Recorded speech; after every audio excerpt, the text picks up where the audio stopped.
What's up, everybody? Oh, we are back. It's Friday night. The Skeptical Help Bar is open for business. Woo! Oh, I love it. I love it. We have a guest tonight. I'm so excited. I can't wait to get to talk to him because I haven't talked to this guy in a while, and it's been too long. But we do have to go over the rules first because, what is this world without rules? Yeah, Chaos! Something. We need something. We need something because otherwise, I'd get in so much freaking trouble. All right, here are the rules. My friends, my patrons, my locals. Let's say hi to them. Melissa, Diane, Donna. Donna's in the house twice. Shauna. John Kennedy. Jade Kitten. What's up? All right, so we got rule number 1 is that you are welcome to ask questions. I encourage it. I implore you to ask questions. Because that's how we learn. We have to question. We question a lot of shit. And yeah. All right. And then number 2 is that we don't know everything. I don't know everything, even though sometimes it might sound like I do because I like to read. He doesn't. But I don't know everything. Thank you, voice of Donna. Get it right. It's divine. Divine Donna. Yes, sorry. But yeah, I don't know everything. And then when I have a guest on, like tonight, Holy Kool-Aid's in the house. Holy Kool-Aid's in the house. Oh, shh. He's like in the ether. No, he's in the house. I know. I see him. Rule number 3 is we follow the Patrick Swayze rule here. We do. Check out the shirt. You like it? And that's be nice. You can be in the chat room. You are welcome to discuss and debate and agree. You can disagree. That's cool. But do not devolve into name calling and insults and shit like that. Because if you do, Divine Donna, boom, will boot your ass. Yes, I will. And please, if you're Russian and you're going to post porn links, you're going to be going. Yeah, sorry. Yeah, I'll write them down. But then...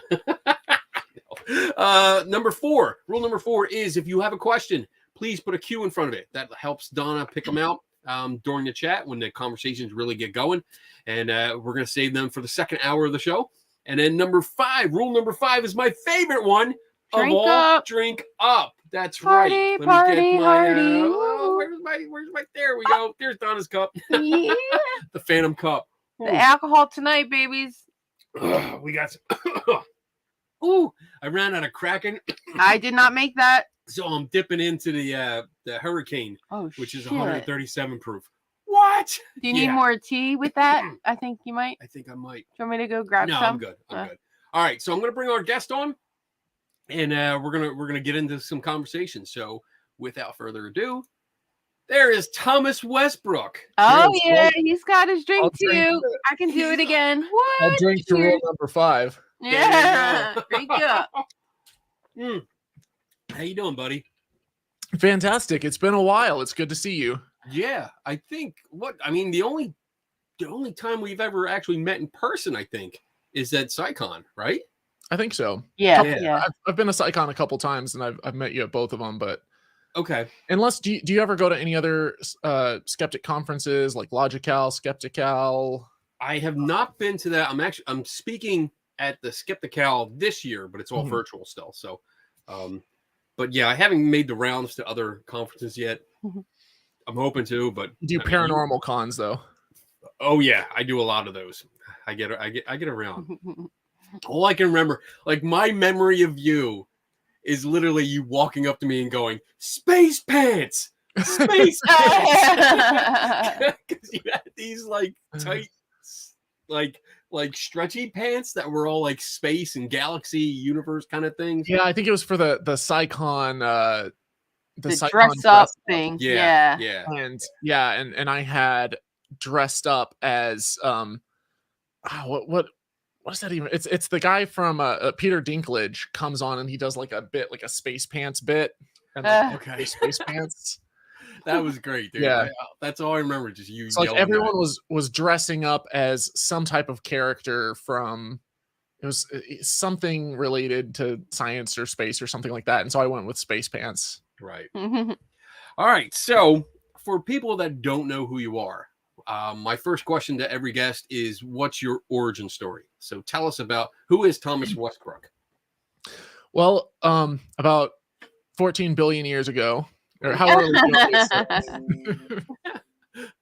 Do you want me to start with clouds of gas and a hot, dense Well, state? let's try a little bit more recent, Okay. maybe in the last few decades, maybe. All right. So I'm originally American, born in the U.S., but my family were evangelical Christian missionaries. I was raised overseas, and I bought into all of the religious fundamentalist stuff. So I was very much a young Earth creationist. Earth is 6,000 years old. Evolution didn't happen. Pretty much, if it was written in the Bible literally, I believed it literally. Wow. And that, I mean, that carries over into so many other beliefs that I had, but beliefs in the supernatural, the paranormal, in an afterlife, in demons and angels and possession, Wow. faith healing. So it was a lot of stuff that like not necessarily every Christian buys into or believes literally, but I certainly did. You know, I thought that witchcraft was real, witches were real, psychic predictions that was, you know, demonic in origin, but that stuff was all real. And so I was very much into all of that stuff, not like practicing it myself, but I very much believed that stuff existed. And after, you know, really throwing myself hard into my faith for, you know, the first few decades of my life and getting involved in, you know, mission stuff myself for a little bit, you know, church camp counselor, worship leader, youth pastor, the whole 9 yards. I did it all. You were like fully invested. Oh yeah. Even you know, the first college I started out at was Christian university, and I go to chapel all the time and stuff. And then I got into a Christian fraternity, and like that was my core group. I would, you know, never miss a Sunday at church. And eventually I started kind of getting more into science and science literacy and reading about things related to like abiogenesis, the origin of the universe, evolution, and kind of getting a better understanding for it. And I think as I started to realize how we know what we know and the steps that we go about to like check and verify this stuff, that it's not just people speculating what happened, that there's it's like forensics of the universe. And so that kind of started to unravel a little bit for me, this bigger picture. And I was like, okay, but I still believe in God. I still believe the Bible is, you know, the inerrant word of God. It's just like some of it is metaphorical, some of it's symbolic. And so I kind of shifted to a bit more of a liberal Christian for a while. And I started watching like TED Talks, but then I also got kind of into like the religion versus atheist debates and seeing all of those play out. And eventually I realized that, especially as I started reading the Bible cover to cover, that a lot of it didn't stack up and that it was kind of obviously man-made. And I started seeing the effects of dogma and indoctrination on keeping these beliefs alive, as well as the use of fear and stuff. And I learned more about cognitive biases and self-delusion and how we can easily fool ourselves and, you know, believe things that are not the most reliable. Our brain is very good at tricking us and fooling us. So kind of getting a little bit of an understanding of like psychology and neuroscience, it all kind of started coming together. If you're not able to see the common thread through all of this, it's that I'm ADHD, and so I study everything, and my mind's like, interesting. Oh, that's interesting. And then like I wind up with this broad understanding of stuff, but not like super deep. But I get an understanding of like why we know what we know, because that's the fun, is uncovering the mystery and chasing that thread like a detective, trying to piece it together. And then you're like, oh wow, this overlaps with this field and overlaps with this field and overlaps with this field, and you kind of end up with like this one perspective and viewpoint that actually fits all of the data and evidence from all the different fields of science. And that's kind of what led me out of my faith.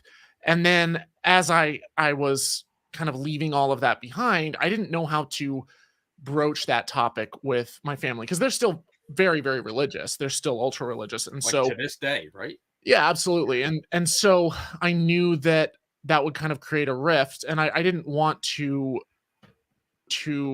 damage my relationship with, you know, my parents and my siblings and extended family.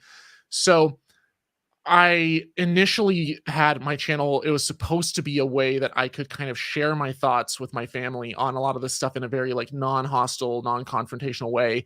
And it was just documenting my process, my deconstruction. And about I made like a couple videos. I wasn't really full-time with it. And then I wound up kind of, as I was going through the Bible more, I became more and more frustrated. And then Trump got elected into office, and there were just a number of things. I started kind of seeing a lot of the harm, and I kind of was also still in this frustrated, somewhat angry atheist phase where I felt like I'd kind of been lied to for a long time, and I wanted to push back harder. And so I got a little more abrasive, kind of poking fun, so it was just poking fun here and there. I think I've swung back a little, so I'm maybe have mellowed out a little, but that's not really for me to judge. That's for others to decide. Right. But I'm fascinated with how the world works, and I love a good mystery. So I love exploring the evidence and kind of figuring out. Right now, I'm on a binge of applying the scientific method to history and to using the tools of archaeology to figure out what happened. So I'm reading up on a lot of scholarship and dig sites and stuff to kind of figure out how much of the biblical story that I was taught is historical and how much isn't. How much is based on a grain of truth or a thread or something. And I'm kind of taking that skepticism and applying it in a way where I don't want to just kind of throw it all out and say that none of it has a core kernel of truth or anything. Mm-hmm. But I also don't want to accept it carte blanche as just like it's in the Bible, therefore it's true. So that's been a lot of fun, has kind of been exploring that stuff. How is that? Oh man, I mean, I have so many questions just from what you just told us. But I mean, let's start with the end there. So in your progress, I don't know how much you want to reveal yet. I don't know if this is for a project or something, but how much, I guess, of the history in the Bible is actually history, and how much is embellished and or metaphorical, I guess, or along that lines. Yeah, so a lot of it kind of depends on a number of factors. Now, first of all, the difference I would have to clarify between science and what we know about how the world works now versus history is that you can perform tests right now, and you can replicate those tests and do them over and over and get a pretty good understanding that, like, hey, this is the way that the world works. Mm-hmm. With history, you're dealing with probabilities. So if you have one mention of a particular dude that's written down 200 years after his life, that's you can speculate that, okay, it was probably written about a dude, but that's not going to be as reliable as, say, a contemporary account that was written during his lifetime, or a firsthand account written by someone talking about what they saw and what they witnessed. Mm-hmm. Or if you're getting a copy of a copy of a copy. So like it's hard to say definitively, absolutely, this is true, this is true, this is true. And so for that reason, a lot of times there is some historical difference of opinion among experts. You rarely find 100% consensus, but there are a few things that there is broad consensus on. And that's that, first of all, from a standpoint of looking at the evidence from paleontology, archaeology, historical written records, as well as things like geology, looking at the layers of the earth, dating them, seeing how long it took for them to form, and as well as studies of like genetic evidence from various fossil remains and stuff that we have to this day, or various skeletal remains, and looking at the fossil record. There's some things with that broad perspective you can say with certainty, and that's that, one, the earth isn't 6,000 years old. So the whole story of Genesis, at the very least, is a metaphor. Okay. That there was never a single point in time when there was one man and one woman. That there was kind of a bottleneck at one point where you can kind of see, based off of genetic diversity, you can trace back and see like if there was a bottleneck, but it was never anywhere near just a couple people. It was like several thousand or tens of thousands. Like it was never that tiny. Okay. So like, and you can actually, using the same method, you can kind of trace back and see like animals like cheetahs almost went extinct. And for that reason, they're extremely inbred today. Extremely inbred. And you don't have that level among humans. You don't have that scarcity in terms of genetic diversity. And so, that part's complete rubbish. Obviously, the time spans for the lives of, people living thousands of years or almost 1,000 years before the flood. A whole, great worldwide flood, that can be debunked by almost every single field of science. not only can you look at the geological layers and see how they were laid down sequentially as layers and how long it takes for those layers to form, and try to replicate that using some sort of like flood scenario, doesn't work. You can look at the fact that in each of the layers, the fossils that are in them, they're laid out from the more complex modern species all the way back to like more and more primitive, and they're all structured the same way. And it's not just the heaviest ones are at the bottom and the lightest ones are at the top. Right. In fact, oftentimes it's the opposite. So you see that, and it's like, okay, there's no evidence for a global flood, but you still get flood stories around various regions that are close to water. So if you're close to a river that tends to flood, or if you're close to an area that, a lake or something, then oftentimes local cultures will have these elaborate flood stories, and creationist organizations will point to those and say, look, they believed that someone had to save the world, and they brought all these animals on a raft or on a boat or something like that. But then you look at where the stories are different. If you actually take them and you put them side by side and you compare them, then it's like, okay, this story came about 3,000 years after this one, and this one was based off of a regional flood that we can actually look at the layers of the earth in Mesopotamia and realize that there was actually a very large regional flood, but it doesn't carry out past that. And so it's probably based on this one event. So a lot of the flood stories kind of in that area, in that region, whether it's the Epic of Gilgamesh or the Enuma Elish or something like that, compared to the biblical story, it's like, yeah, these are all cultures that are right next to each other, sharing a lot of their cultural ideas. They're trading with each other. They're conquering each other. And so you're going to have this cross-pollination of stories and mythology. And so that's not uncommon. But then you go out to, China and North America and Central and South America, and you might come across an occasional flood story, but they're so radically different. It's like, oh, and there were, these giants that moved around with their heads above the mountaintops that, stayed alive or something. And it's just like there's all these preposterous variations that it's, see, that's a better story. It's obviously not talking about the same thing. Right. So Noah's, I'm sorry, Noah's flood. So that's the popular story. So I was raised Catholic. And that's the popular story that I know. And I've read the Epic of Gilgamesh, and it's my understanding, and correct me if I'm wrong, it's my understanding that the Epic of Gilgamesh predates the Noah story by some time. Is that correct? Yeah, significantly. Yeah. Okay. That's good. I feel better now. I mean, you grow up and I grew up in a Catholic household, so I wasn't as in depth, anywhere near as in depth as you were. But I mean, these stories were forced onto me. The brainwash mentality, almost that I would say, and it took me a while to break free of that.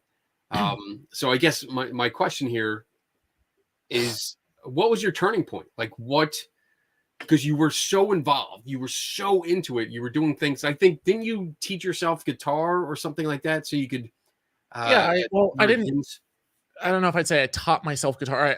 There was a worship leader at our church that gave me and another guy some guitar lessons, and specifically taught me based off of worship songs. So I would go home and I would practice worship songs, and I was doing that and picking it up and learning it so that then I could like take it and like write worship songs myself, so that I could kind of put those to into musical form, which I'm not very good at, but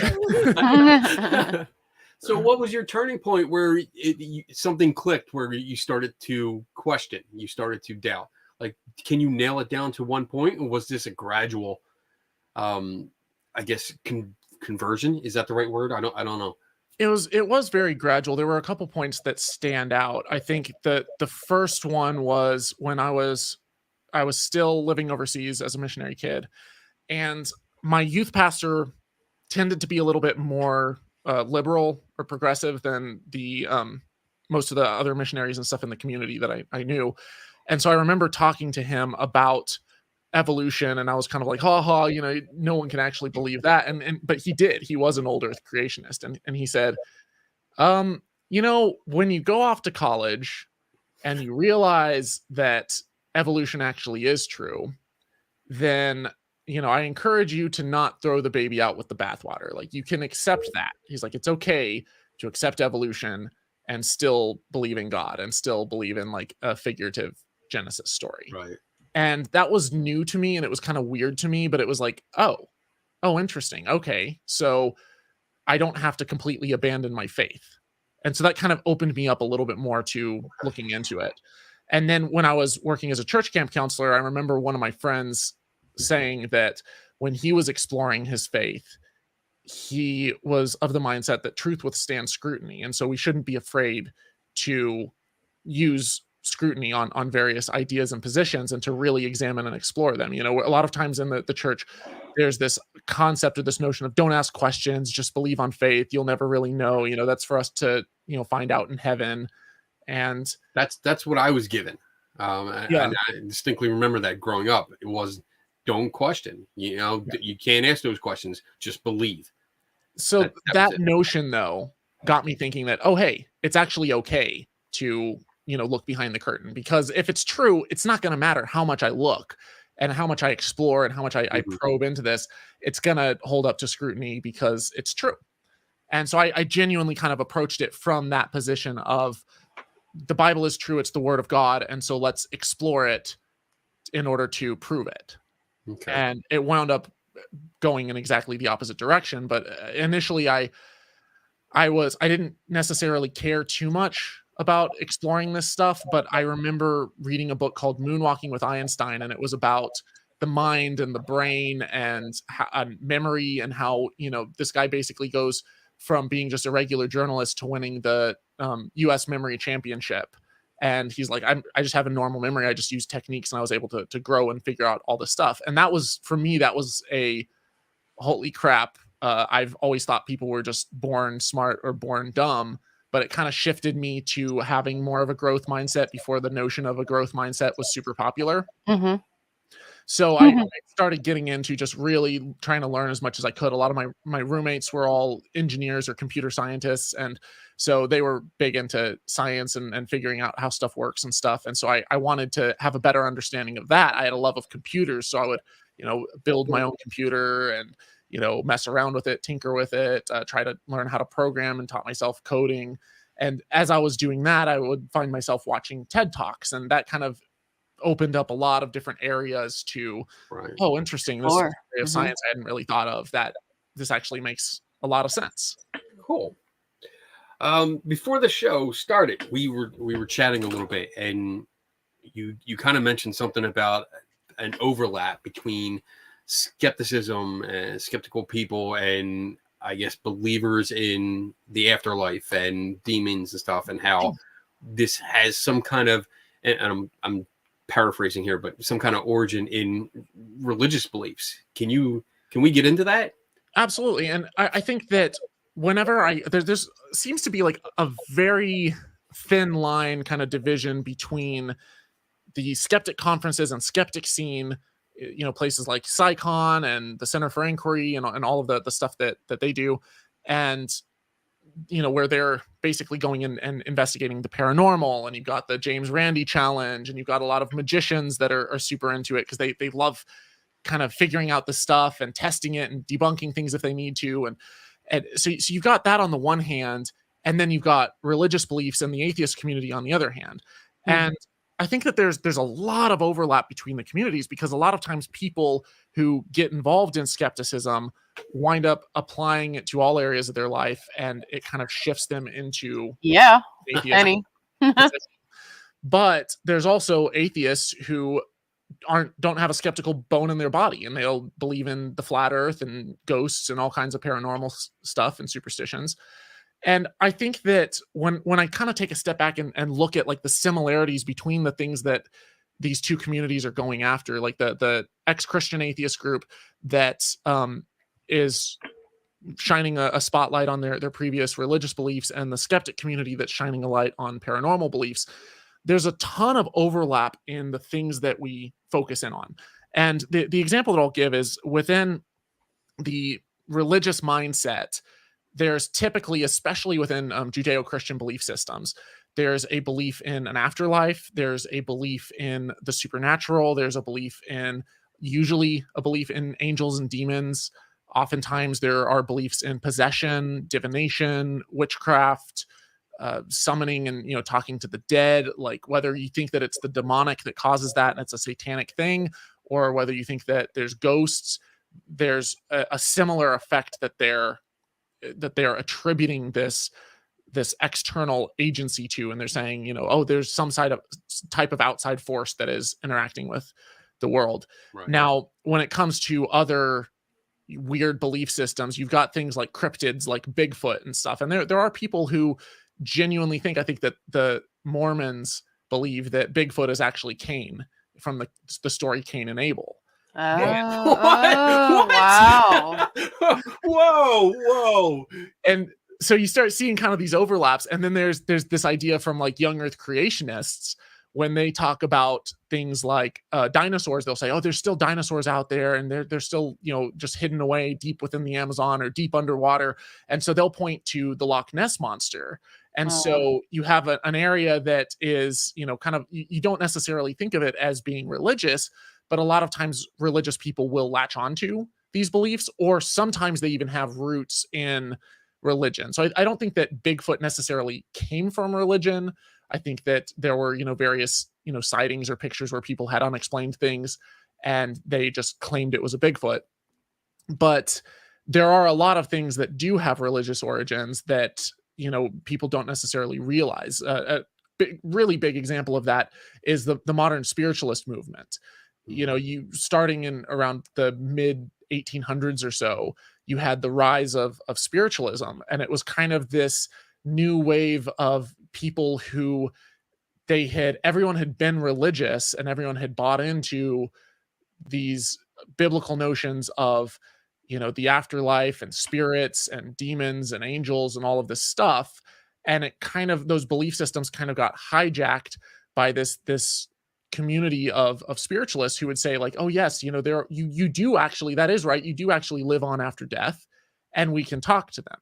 And there's even verses in the Bible where there's in the book of, I think it's 2 Samuel or 1 Samuel, where King Saul goes to a medium and has them, through some act of divination, summon up the prophet Samuel in order to have a conversation with him to get the results of an upcoming battle. Right. And so this stuff, it has really, really ancient roots and goes way back. But these notions of, the supernatural, spiritual world, engaging with it, prophecy, nowadays you have psychics that will say, oh, I have precognition, I can see the future, and I, make some sort of prophecy or prediction. But that goes, way, way back. You've got, the book of Daniel and the book of Jeremiah and stuff. They're making these predictions and these prophecies about the future. So it sounds like these are just, it's pretty much an evolution. It's the next step. It's a more modern twist on these ancient beliefs. Because you had what you would call, I believe the Bible or the books of the Bible would call it oracles or something like that, where they would foretell the future or summon up the spirits of the dead. And now you have psychics that openly have conversations with pretty much every dead person that anywhere, like they can call up anything. So I can see the overlap there. And with spiritualism, starting with the Fox sisters, they're the ones that they started. They are the ones that started spiritualism. But I think it was just building upon. They didn't really start anything. They added something to the religious beliefs they already had. And I think people adopted that because I don't know, growing up, I was always there seemed to be that contradiction. Like divination was bad, contacting the dead was bad, yet you still had passages in the Bible that said this happened, and characters in the Bible did it.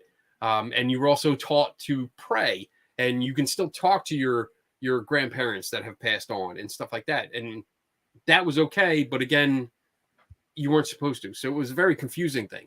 So it kind of depends, because you look at the story where Saul visits the oracle, and that was actually seen as something that he did that was bad, because witchcraft was seen as this awful thing. And so the fact that he did that, he gets scolded by the prophet for doing that, and then winds up losing the battle and his life. And so there's definitely there's an idea within the Bible that it exists, that it's real, that it happens, but that it's evil and demonic and you shouldn't do it. And so a lot of times nowadays, the modern church will push back against the spiritualism movement, and they'll see it as evil, or they'll see it as demonic, and, you know, be opposed to it. But it really just depends, because I know Christians too who, you know, they'll see that, or maybe they kind of have this weird overlapping belief in, you know, God or some higher power that has roots in these Judeo-Christian origins, but they take it to another level of like, well, and it's positive energy, and it's, you know, my loved ones that are still watching over me, they're like my guardian angel. And it's like, these aren't really ideas that are necessarily biblical, but there's definitely elements that they are heavily borrowing from these beliefs that we have.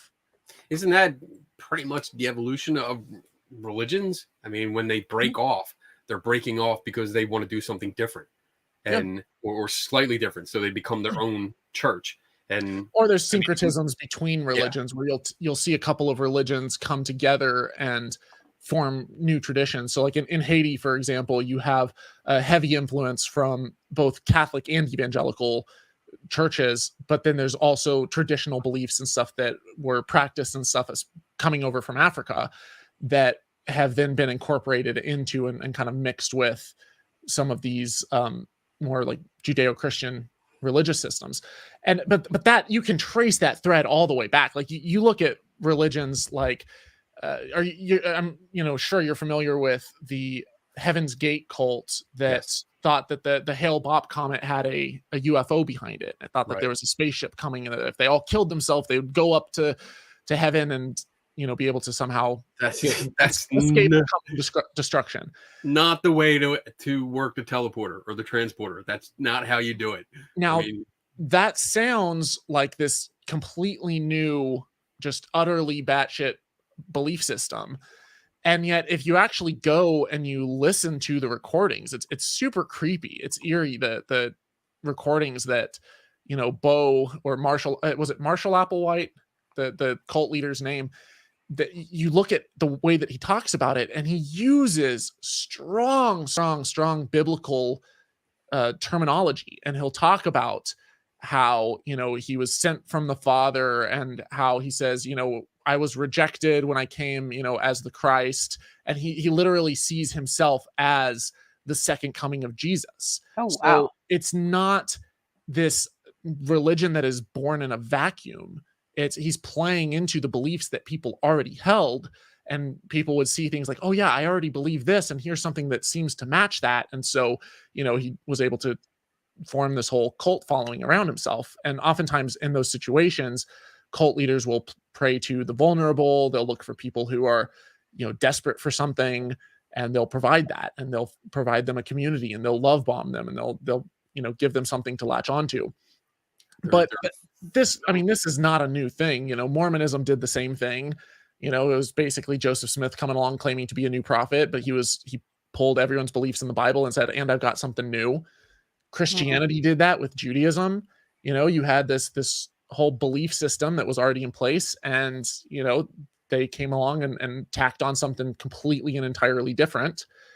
The Jewish entire idea of God, you can trace back the evolution of it. And we think of Judaism as originally monotheistic. It very, very much was not. And you can see all throughout that whole region, you can see this kind of mixing and meshing of these various Canaanite deities, which one of them was named Yahweh. Another one of them was named El, which is kind of the like Elohim, Bethel, even Israel. You know, it's that root comes from this Canaanite pantheon, like the supreme deity. And so all of this stuff, these overlaps, you then see within the Bible when you start reading it, especially when you examine like the oldest text that we have, the oldest manuscripts that we have in the original Hebrew, then you start to see these references to, you know, God in the book of Job, basically being presiding over the council of the divine. And even, you know, the evolution of Satan was not this, he's all evil and God is all good, and they're just like completely at odds with each other. He was like another deity. He was like a lesser deity. And there's these these aspects that you see throughout the Canaanite religion, where you'll see these shrines to Yahweh, which is the name of the Jewish God. Like if you just, we think of it as just God, but like the name of it was Yahweh. And if you go back and you study these shrines, you'll see these shrines that are very similar, but then they'll have a secondary shrine right next to them. And it's like, that's kind of odd. That's a little weird. It's kind of a slightly smaller, almost like it's for a goddess figure. And then we have inscriptions literally referencing Yahweh and his Asherah. And Asherah was a female Canaanite deity. And it's literally referencing Yahweh as having a consort. And so there's stuff like that kind of rears its head. And it's like, there's a little bit of controversy there, obviously, from, religious people. But you look at even the wording of, in the beginning, God said, let us make man in our image. Who's he talking to? Or, and then there's references to God, judging the gods of Egypt. Well, that's kind of weird. I thought that they were just inanimate, weird, like statues and idols and stuff. Right. And not actual gods. Yeah. Yeah. And so you start seeing that the early belief system, it wasn't polytheistic so much, and it wasn't monotheistic. It was more monolatristic, which is monolatry is when you have one deity, you have multiple deities, but one is supreme. And so whenever God in the Bible says, you shall have no other gods before you, for I am a jealous God, it's literally like saying, hey, don't go panty chasing after those gods. Like, you're with me. I'm number one. Yeah.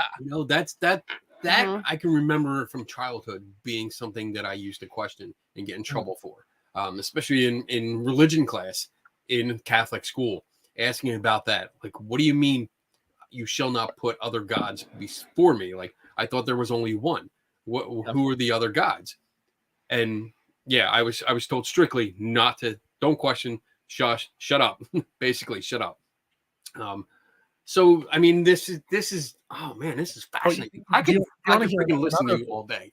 Another really, really fun one is so if you go and you read, and here's the thing too, you have to be selective with which biblical translation you read, because especially if you don't speak Hebrew and you don't know how to kind of go back through and examine the roots and what they mean, then if you just take something like the NIV was written and patched together by evangelicals, right? And so it's a modern translation that's basically like, if there's any discrepancies whatsoever, we will literally alter the text in order to kind of weed those out. And wow. And there's so many examples of this. And I've talked about this I have a couple videos on Bible contradictions where I explore a couple of them. Yes. But if you go with a Bible translation like the New American Standard or New Revised Standard, you're going to get a more accurate translation that's more of a one-to-one translation from the ancient Hebrew or the ancient Greek, depending on if you're reading the Old or New Testament. Now, I have them all. I have 14 different versions of the Bible. Now, if you go through and you read that, it's also really helpful to have, study Bibles or companions to them. So like Bible Hub, if you go, to that site, you can, read all of the different translations and kind of compare how people have interpreted, how scholars and translators have interpreted these different things. And then they'll have multiple commentaries. Like if you just look up a verse, just like one verse, they'll say, well, this could mean this references this culture, this is and so you'll kind of get a broader understanding. But then in addition to that, you can actually pull up an interlinear Bible or an interlinear Bible and compare you see each of the Hebrew words and you see what it means, in English, like the literal translation of that word. And if there's like multiple ways it can be taken and interpreted, you can like click on the words and you can see where else it's used throughout the rest of the Bible and what meaning it's given in those situations. So if let's say that you have a particular verse that you're trying to figure out, what does this mean? I don't understand what this word is. What are they trying to say? The first thing, obviously, the first recommendation would be to read a couple of history books, read some, Bible commentaries by actual scholars, preferably scholars who are from more reliable universities and institutes that are not necessarily just catering to an evangelical audience, but are going to be a little more objective. They don't have to be secular scholars. There's some like Dale Allison he's I believe Presbyterian, or he's religious, but he's very objective when it comes to his biblical studies and academic work. But even someone like Bart Ehrman, who's an agnostic, is going to give you a more or a less biased interpretation. Okay. So you start kind of reading their books on this stuff. You start looking into it. You open up some textbooks and kind of explore this. And as you start to kind of get an understanding of the context of the region, the culture, the different people groups and stuff, and you start taking courses on, there's like edX has some great courses on biblical studies in the Old Testament and the origin of the Jewish people and the Bible and stuff. And so you start to kind of get this bigger picture of, okay, one, what is the academic consensus and why is that the case? Like, what are the finds that back that up? And then you can take the Bible and start opening it up and reading, these different passages for yourself and seeing these overlaps. And here's a really, really fun one when it comes to the confirmation that that the Bible was not, or that the Old Testament was not monotheistic in origin. And it's, if you go to, I think it's 2 Kings 3:27, there's a Bible verse where, or a number of verses where the Israelite army is coming, I think, to Moab, and they're basically they're invading, and they're coming to overthrow this guy. And it's been a while since I kind of looked into all the details, so if I get the names wrong, then I apologize, but I believe it was King Mesha. He gets up and he's losing this siege. He's about to lose the battle, and he has no other option, and so he grabs his only son and heir to the throne, puts him up on the wall for everyone to see, lights him on fire, burns him, sacrifices him to the gods, right? Or to their specific god. Now, if you read some of the biblical passages about that, if you read the passages like in the NIV or something, it doesn't make any sense whatsoever. It's like, what? The Israelites somehow, like, they lost heart or something, and they fled, or they were overcome. Like, there's weird ways that it writes it out.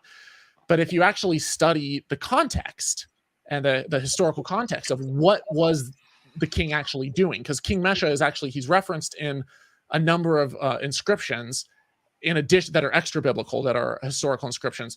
And you can also learn about the some of these practices and stuff, rituals from various texts in the surrounding region. So we have like texts from Ugarit, which is kind of up north a little bit, and was basically followed the Canaanite pantheon as well. And there were very strict laws related to warfare.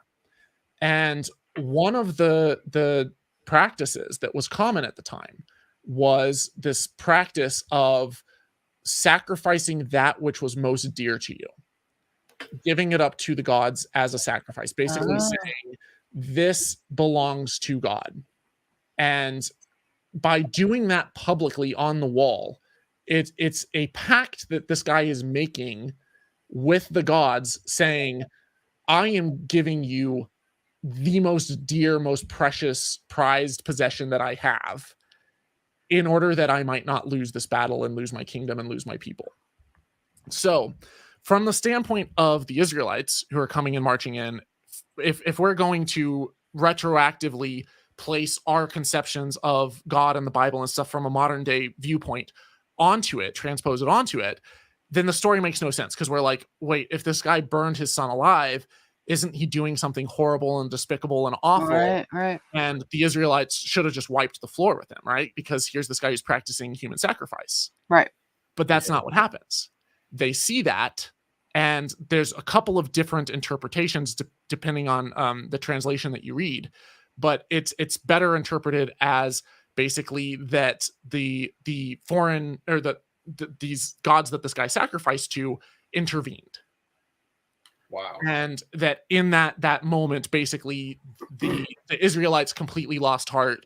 They're like, we're not going to win this battle because, this foreign, or this other god in this pantheon is on their side now, because this guy has literally done the ultimate sacrifice in order to win the god's favor, to sway the tide of the battle. And so why would that be the case if Israel is monotheistic, if they don't believe in other gods? Why would they write that down in the Bible? Right. And the fact is that when this passage was written, when 2 Kings was written, they didn't believe, or they did still believe in other gods. They thought that, that Yahweh was supreme. They thought that, among other gods, but that there was still a pantheon, and that there was still a structure and an order to be followed, and that the gods were, judged and protected by, different people were protected by their different deities and stuff.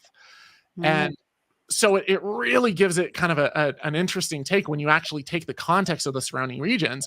And, some people will look at that and be like, okay, but that's just like one instance. Well, there's another one. There's another instance in the Old Testament where this guy named Jephthah goes off to war, and he does the same thing. He promises God that he is going to sacrifice the first thing that comes out of his house to God. He dedicates it to the Lord. Basically, he says, this is now yours. Whatever comes out of my house, I will give to you. And he goes off, he fights this war, he wins, he's victorious, he comes home, his daughter sees him coming on the road, she runs out and is just overjoyed. And he's like, oh crap, I have to give this to God. And a lot of times Christians will say, well, the story of Abraham and Isaac sacrificing his son, like, God's not all about human sacrifice, because he didn't want, he stopped Abraham, right? Right. Yeah. But the thing is, Abraham didn't promise his son to God in the same way. It wasn't a like, hey, I'm dedicating this to you, like this is yours, and I now have to kill it. He was instructed. And followed instruction, and God intervened. Whereas in this case with Jephthah, God doesn't stop the sacrifice. God doesn't stop it. It's like, hey, look, I fulfilled my end. Now you got to give this to me to show. And it was an act of, hey, by doing this, by sacrificing your daughter, you are obeying. You are giving to me, what is mine. And so, as opposed to being unfaithful. So it's about faithfulness. It's about following through and showing that you are that 100% completely dedicated and devoted to me. Wow.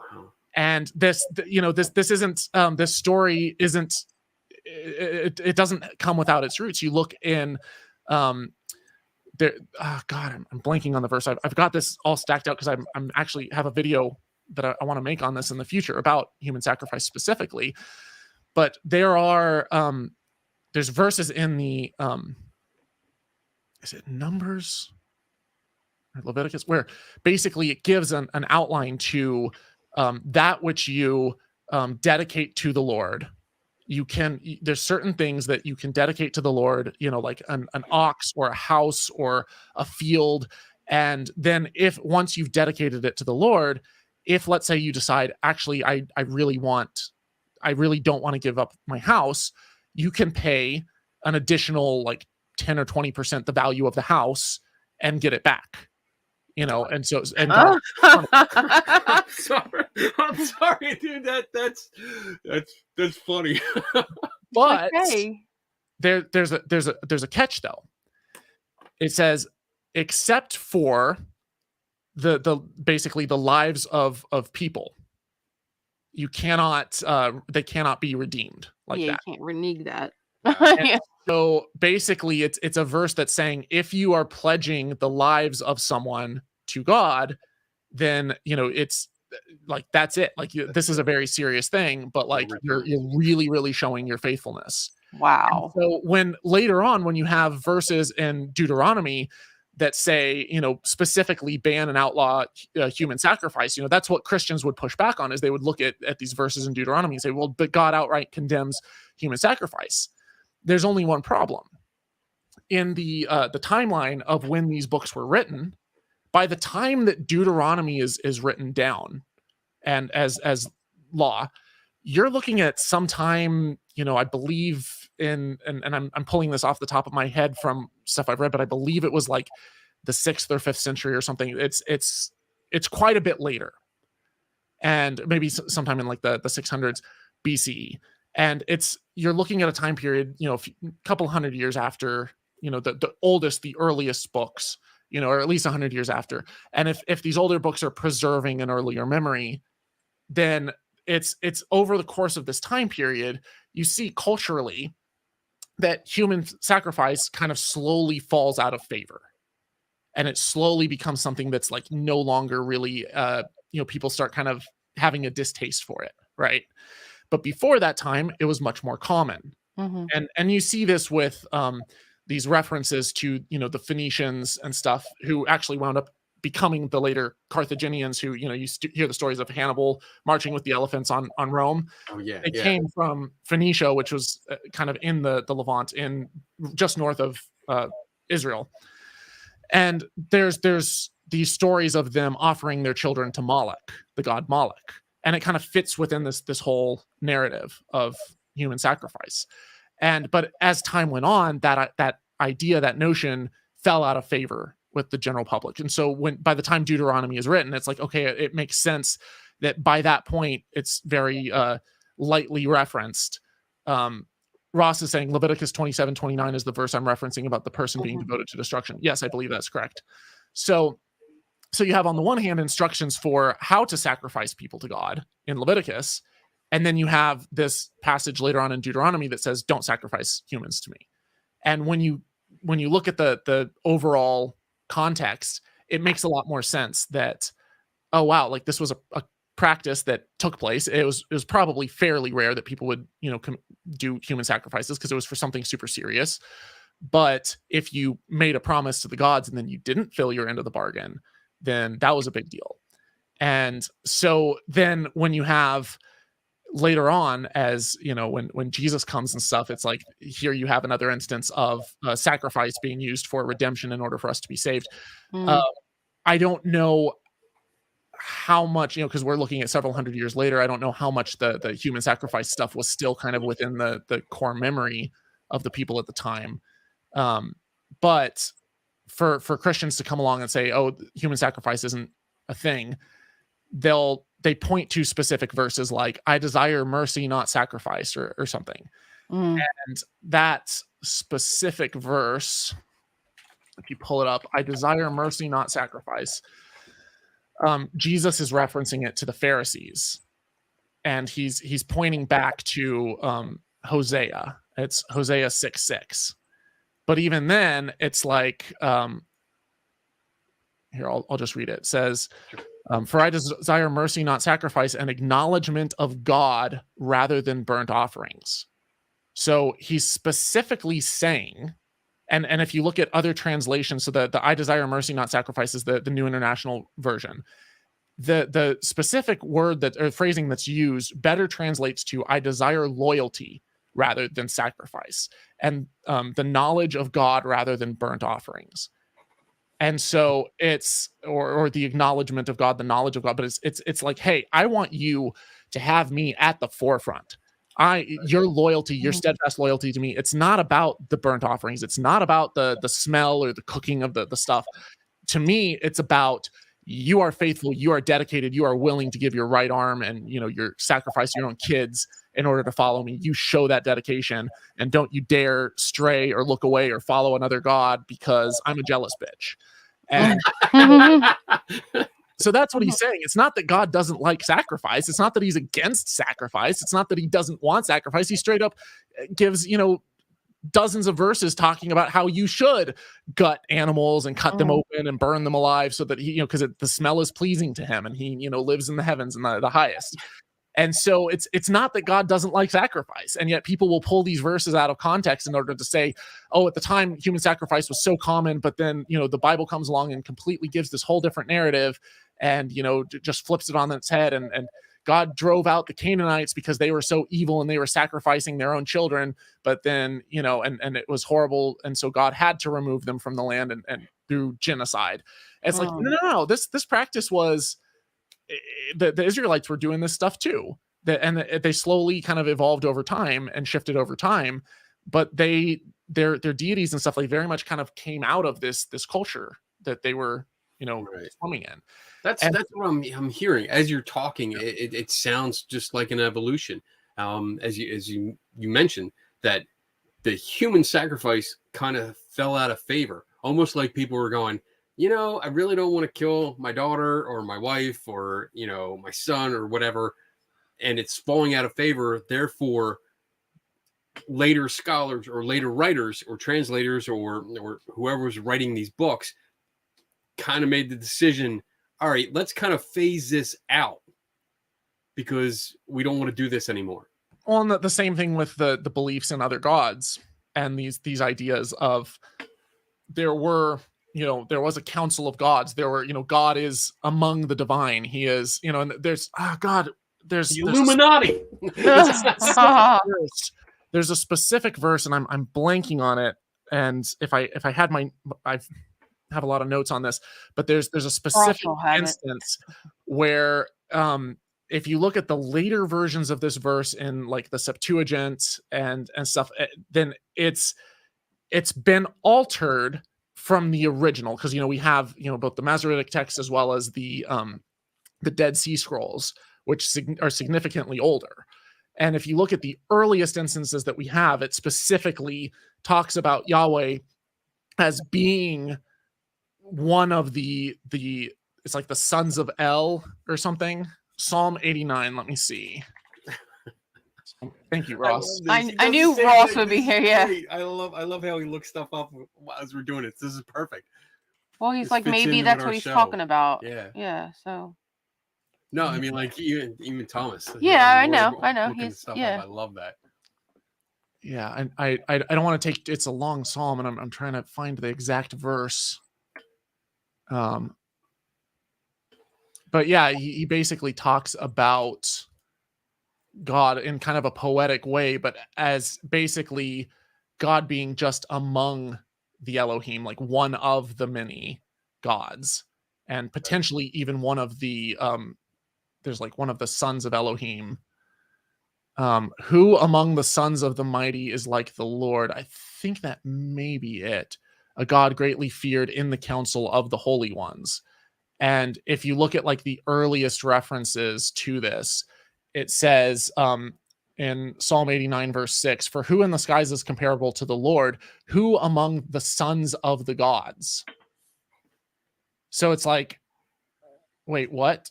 So who among the sons of the gods is like Yahweh? And I think that was it. There might be another reference, or I need to double check. But yeah, there's stuff like that. 6, 7, maybe? Verses 6 and 7. 7. A God greatly feared in the council of the holy ones and awesome above all of those who are around him. And it's one of those things where you look at the way that these verses have been altered over time in order to make it seem like it's monotheistic. And then you go back and you look at the earliest fragments and texts and stuff that we have, and you're like, oh wow, like there's even been some changes that have kind of been slipped in to make it less polytheistic than it actually is. And even still, what we have today that's survived to this day still has these elements of having multiple deities kind of hidden within the text. Right. So that evolution, that kind of clear progression from you've got people even in like prehistoric times that are assigning some sort of agency to things. You've got kind of this pantheism, or this idea that there's like spirits living in the water, spirits living in the trees and stuff, and then they start becoming anthropomorphized, and you have religious deities and powerful characters and people who are given kind of divine status and demigods and polytheistic pantheons of deities. And then you have monolatry, and then you have monotheism, and then you have, from this main monotheistic religion, Christianity, or Judaism as it became monotheistic, you have Christianity branch off, you have Islam branch off, you have Mormonism, Jehovah's Witnesses, and even like we talked a minute ago, the stuff with the Heaven's Gate cult, heavily influenced by it. Wow. So, dude, all right, so we're at the halfway point. We're gonna break for our pee break. But this is great. I love this show so much. It's just like I had no idea what we were going to talk about, and all of a sudden we're talking about like a council of gods. I love it. I love this shit. I really do. So yeah, what we're going to do, we're going to take our break. We have a 3-minute break that comes up, and you refill your specialty. Yeah. Yes. We're gonna play the commercial. everyone, you go empty your bladders if you need to, fill up your cups, come back here, and we're going to get into the Q&A portion of the show. So we're going to kind of put Thomas on the spot here and fire off some questions. We got a whole bunch that are queued up. So let me get this, let me get our commercial ready. And you have 3 minutes from now.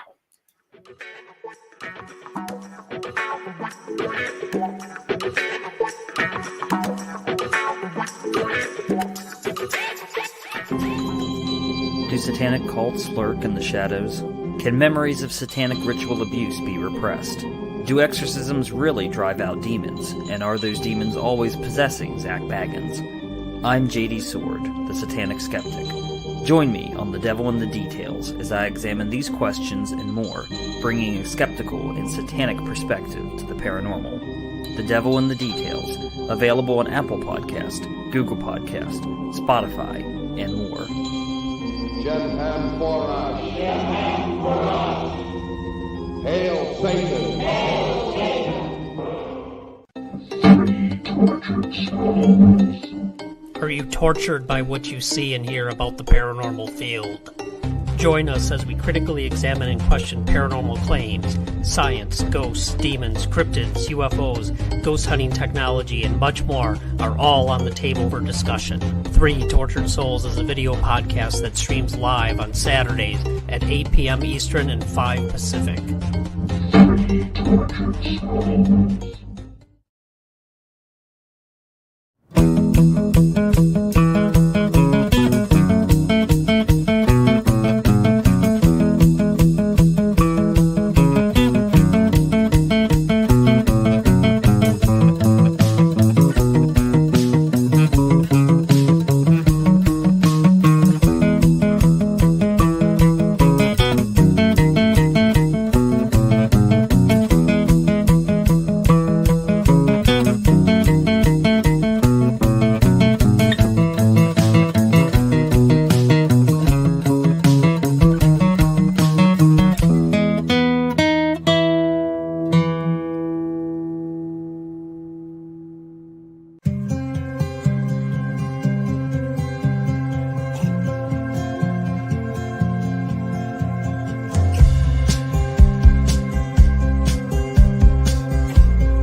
All right, we are back.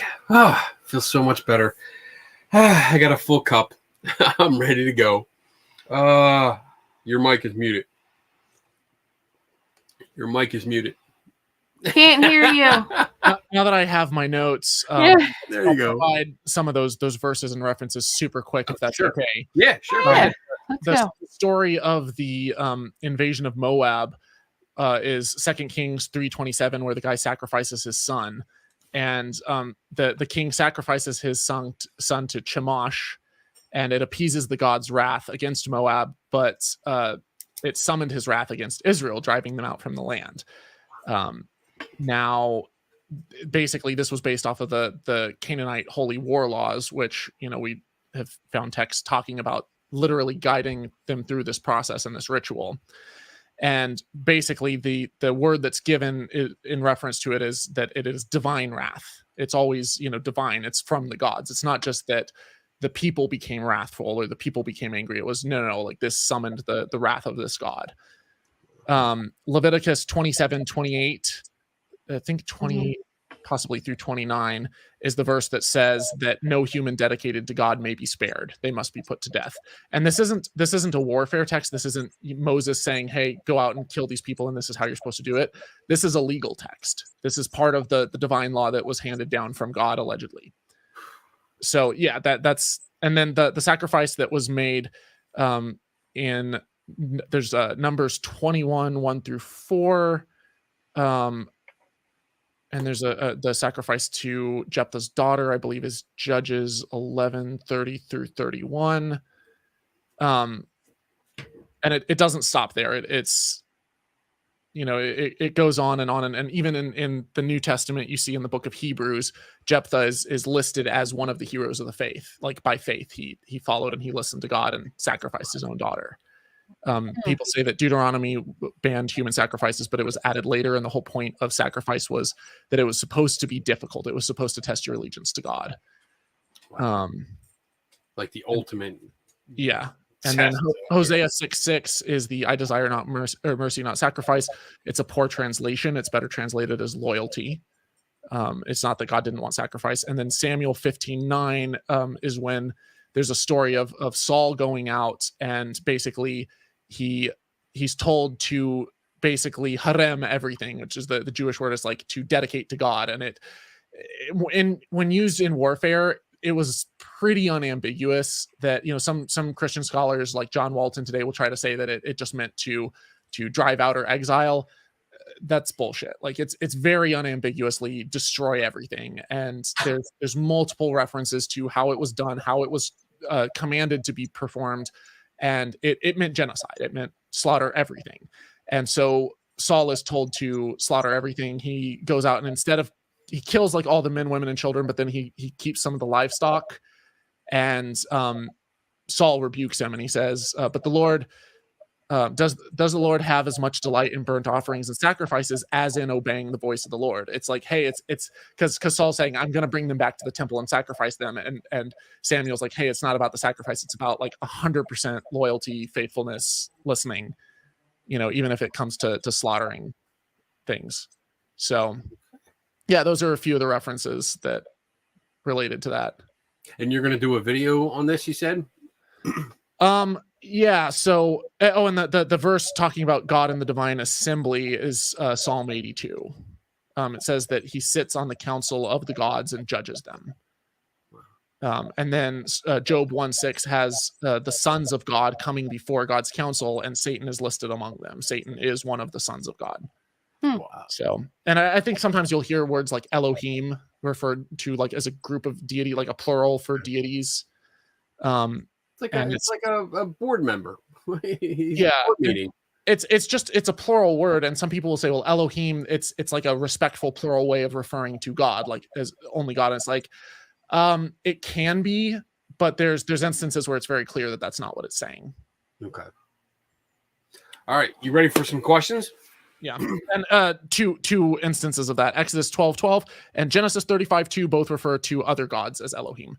So there's a couple of tools, references. Y'all go out and research and look that up if you don't believe me. Awesome. I love that. I love that about you, where you're like, this is the references here. Go out. If you don't believe me, go check it out for yourself.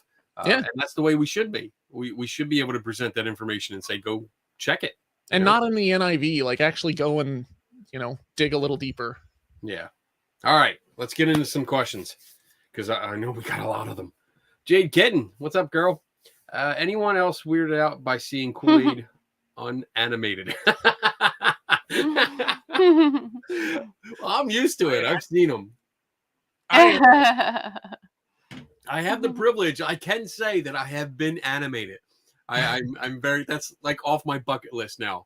Most mornings I wake up and I'm 2-dimensional, but I figured today I'd well, thank you. You popped out into the third dimension. I appreciate that. All right. That would have been funny though to do the show like that. Yeah. Can you do that? Could you actually? Yeah. You can do live animation. I could. I don't have it set up right now, but okay. All right. That would be funny too. That would be funny. Next time I have you on, we'll have to set that up. All right, John Kennedy, can we discuss what abiogenesis? Abiogenesis. What so basically, and oh god, a couple of kind of small caveats. First is one, I'm not a biochemist, I'm not a biologist, and I don't have the proper qualifications to talk at length about this. I can share with you some things that I know and some things that I've learned from talking to experts, reading stuff, watching lectures. And I did create a couple of videos on my channel on Holy Kool-Aid that are called The Story of Life. There's 3 different videos right now.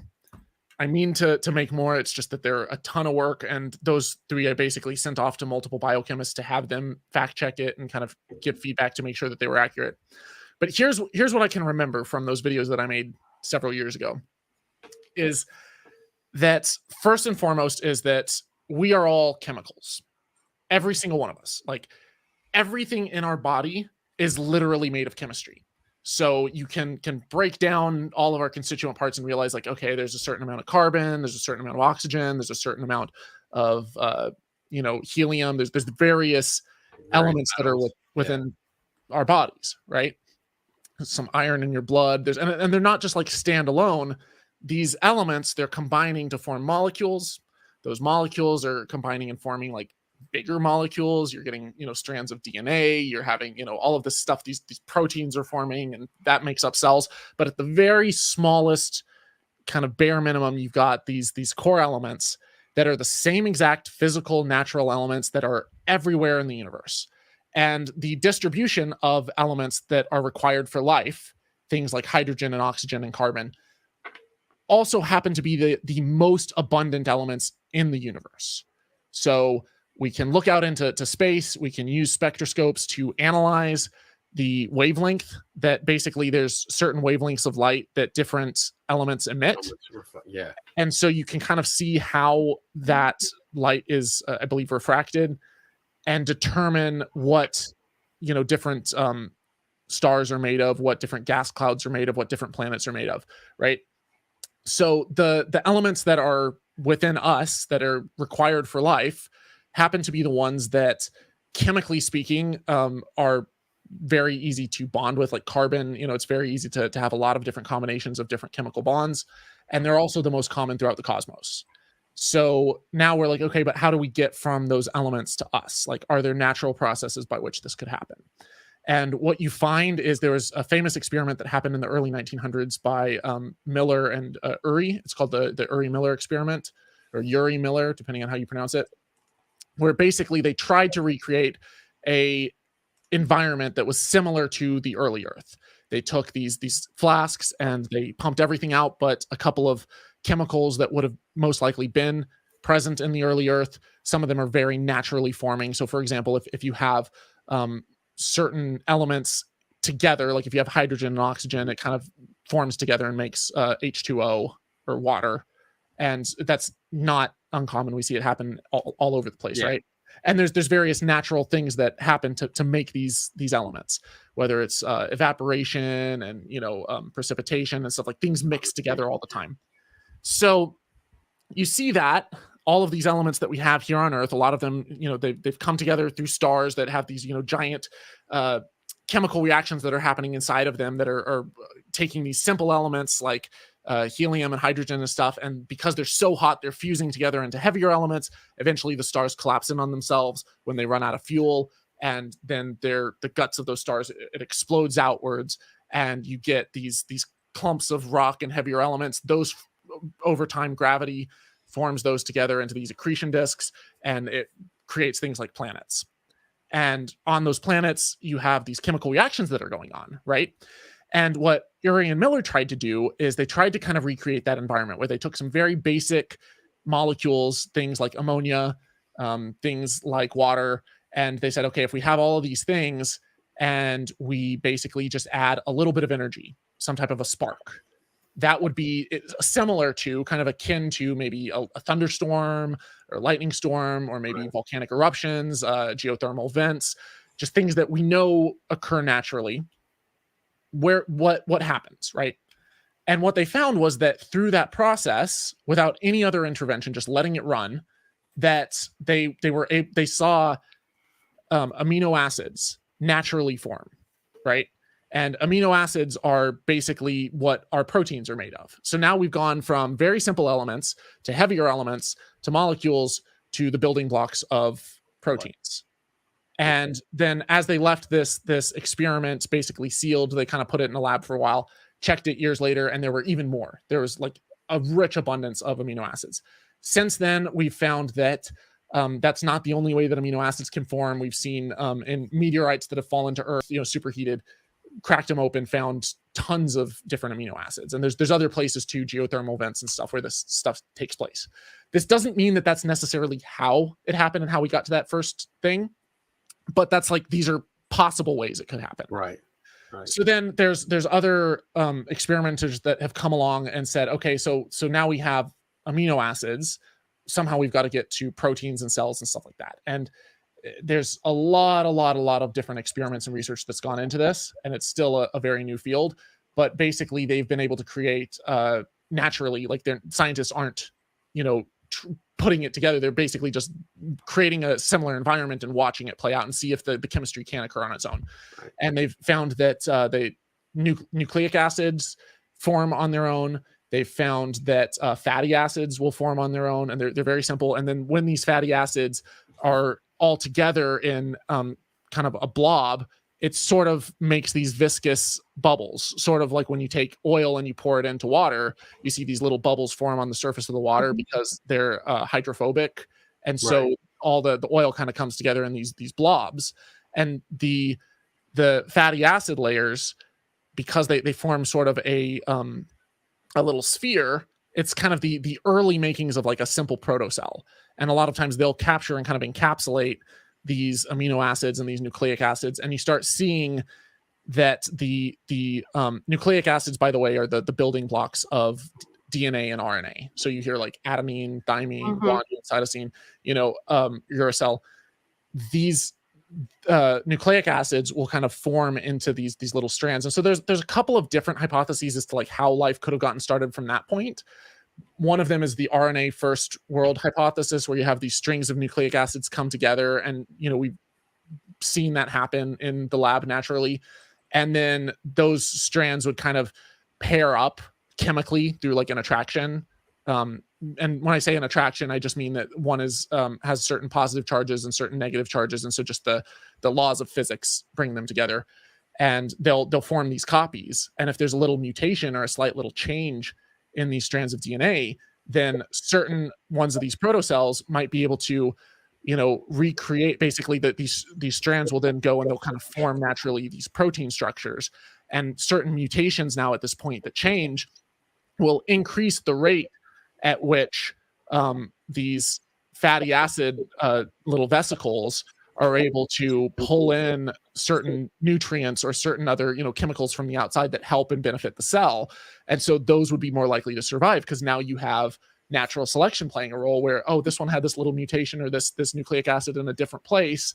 It's going to have a better chance. So you start adding that up over time, and you start getting these more and more complex structures, and natural selection starts having a role. And you're looking at these absolutely gigantic time spans. Right. So this is not like, a couple weeks, this is. Yeah. So now you've got like these really, really basic protocells, slowly evolving into, prokaryotes and eukaryotes and then multicellular organisms.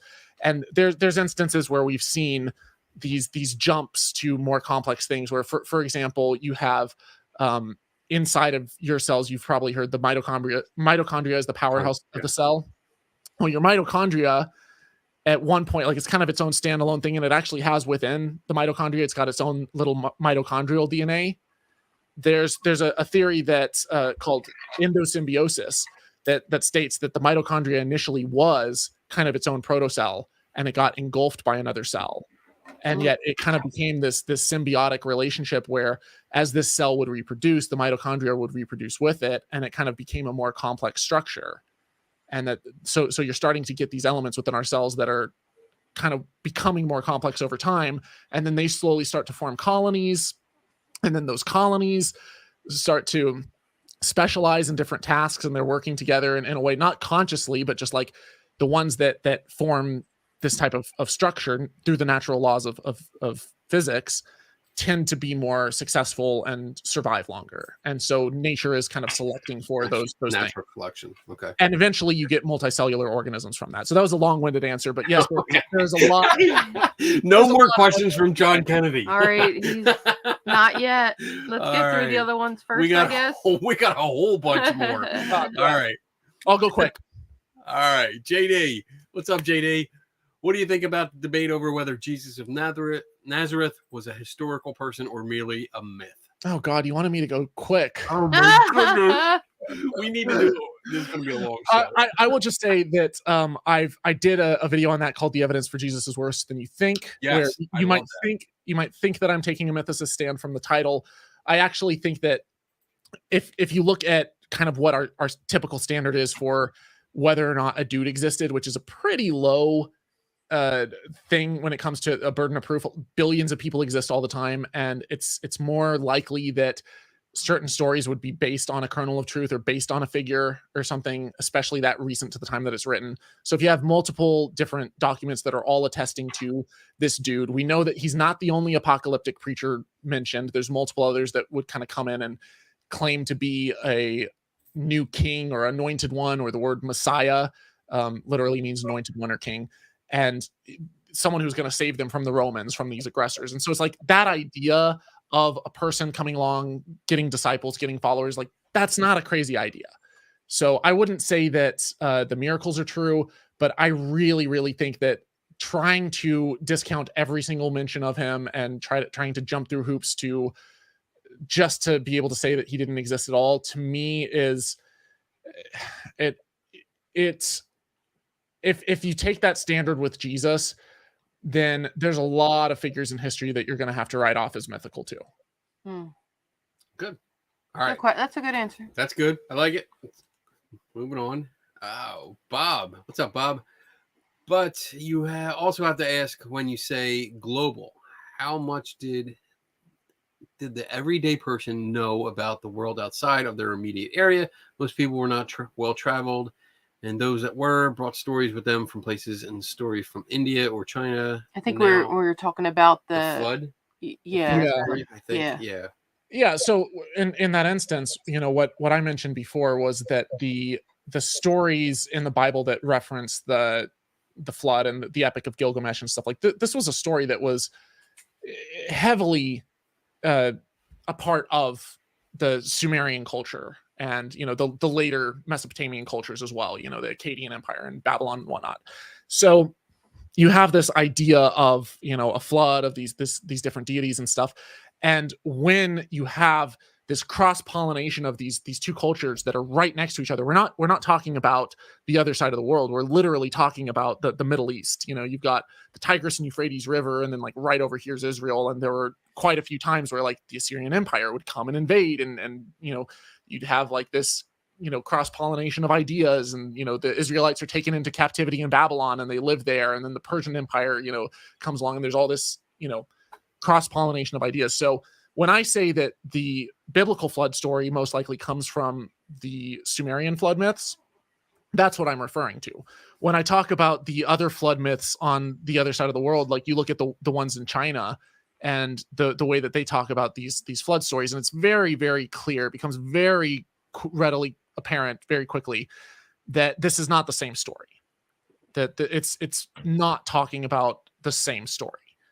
And so it's especially the ones, you get to like North America and stuff, and young earth creationists will point to this all the time and be like, look, there's flood stories all over the world, therefore it's one flood. It's like, no, it's a very common motif. It's a very, very common story, in the same way that you might have all over the world, you might have lightning gods, gods of thunder, or you might have a god of fire, or a god of the afterlife, or a creation god. Like these types of stories, just because they exist all over the place, doesn't mean that they got them from each other, especially when they have very different representations and very different stories and presentations of the myths. Right. That's pretty good. I mean, look at movies. Just a modern day example. Look at movies and how themes repeat. Doesn't mean they're all from the same person. They weren't all written by the same person, but themes repeat and people build upon them. So yeah, I can see how different flood stories will be from different regions, but not necessarily the same flood. And you touched on it earlier, how if you're living by a body of water, like a river that does like seasonally overflow, that's going to be your flood story. Yeah. It's not necessarily the same one that happens maybe in Egypt, but it's still going to be a flood story that's going to be recorded and it's going to be talked about. All right, moving on. Next question. What do we got here? Oh, you said we have to skip John?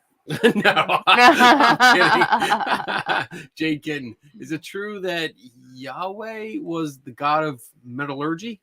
So I've heard this theory. It's definitely not a consensus position. It's definitely not majority opinion.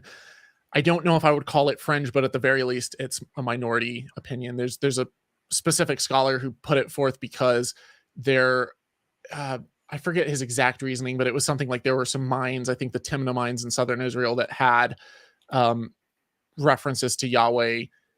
And because they're mines and they're dealing with metallurgy, then he was like drawing this kind of very, to me, it seemed like a leap in logic to be like, therefore he was the god of metallurgy. And I'm like, well, he was the god of, you know, a lot of different regions that had nothing to do with mining.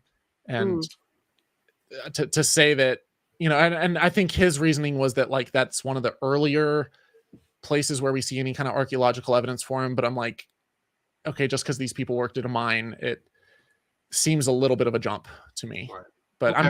I'm not enough of an expert to really, in fact, I'm not an expert at all. So don't listen to me. All right, moving on. John Kennedy. Oh shit, here we go. Why would some supreme God write the most important book for humans in a language that translation is needed? Yep. Yep.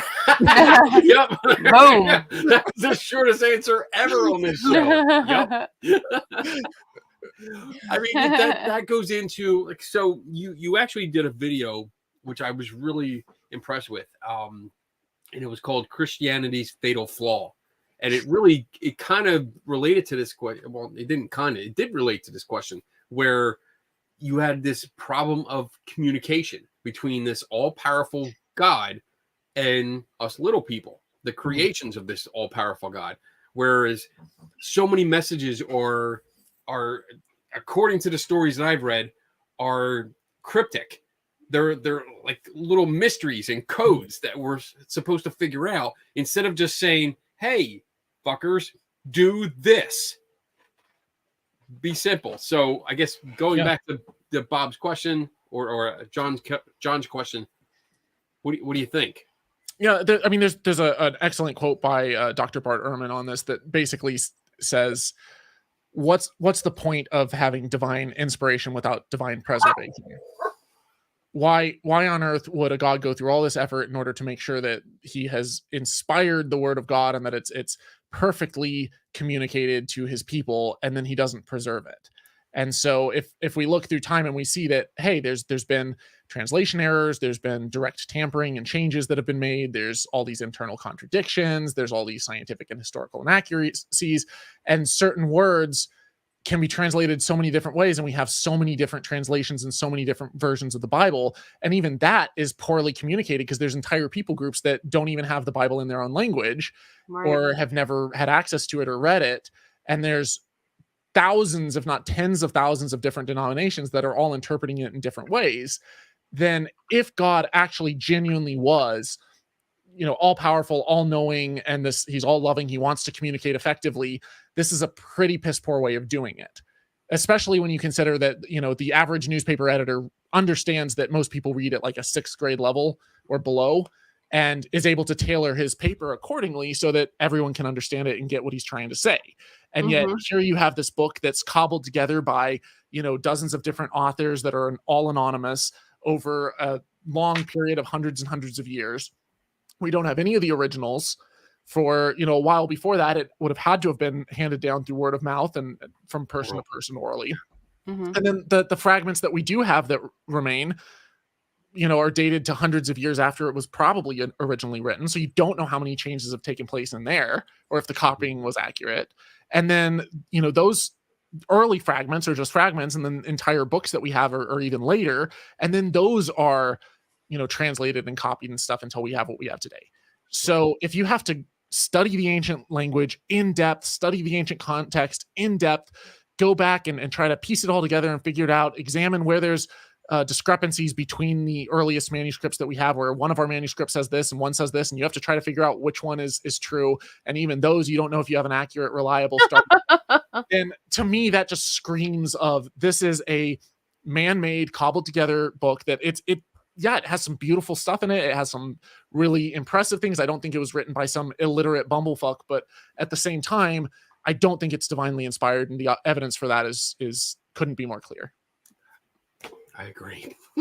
I totally agree. I mean, I think of all powerful, and unfortunately, I mean, I'm a total nerd. If you have not guessed by like my background and stuff, that I mean, I'm looking for neon sign in the sky, or just like a Write big it on the loud voice. moon. Yeah, right. Oh my God, that'd be great. That'd be great. Just messages every day. You wake up, you have your coffee. Or you look monster drink, outside, there it is in the sky. With your glasses, it says "Don't be a dick," and you're like, okay. Yeah. There you go. Yeah, there's the rule for the day. It's in the clouds. All right, I'm not going to be a dick today. The creator said so. God says, "Hey, knock it out, Putin. Pull out of Russia or pull out of Ukraine." Right. It's like, I guess Hey, maybe if he's listening tomorrow, there'll be some writing in the clouds. I mean, just it's a great idea. Experience of having a divine message on the moon that says, "Don't be a dick."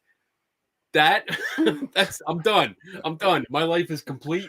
But it would have to be in a language that everyone can read. Right. Right.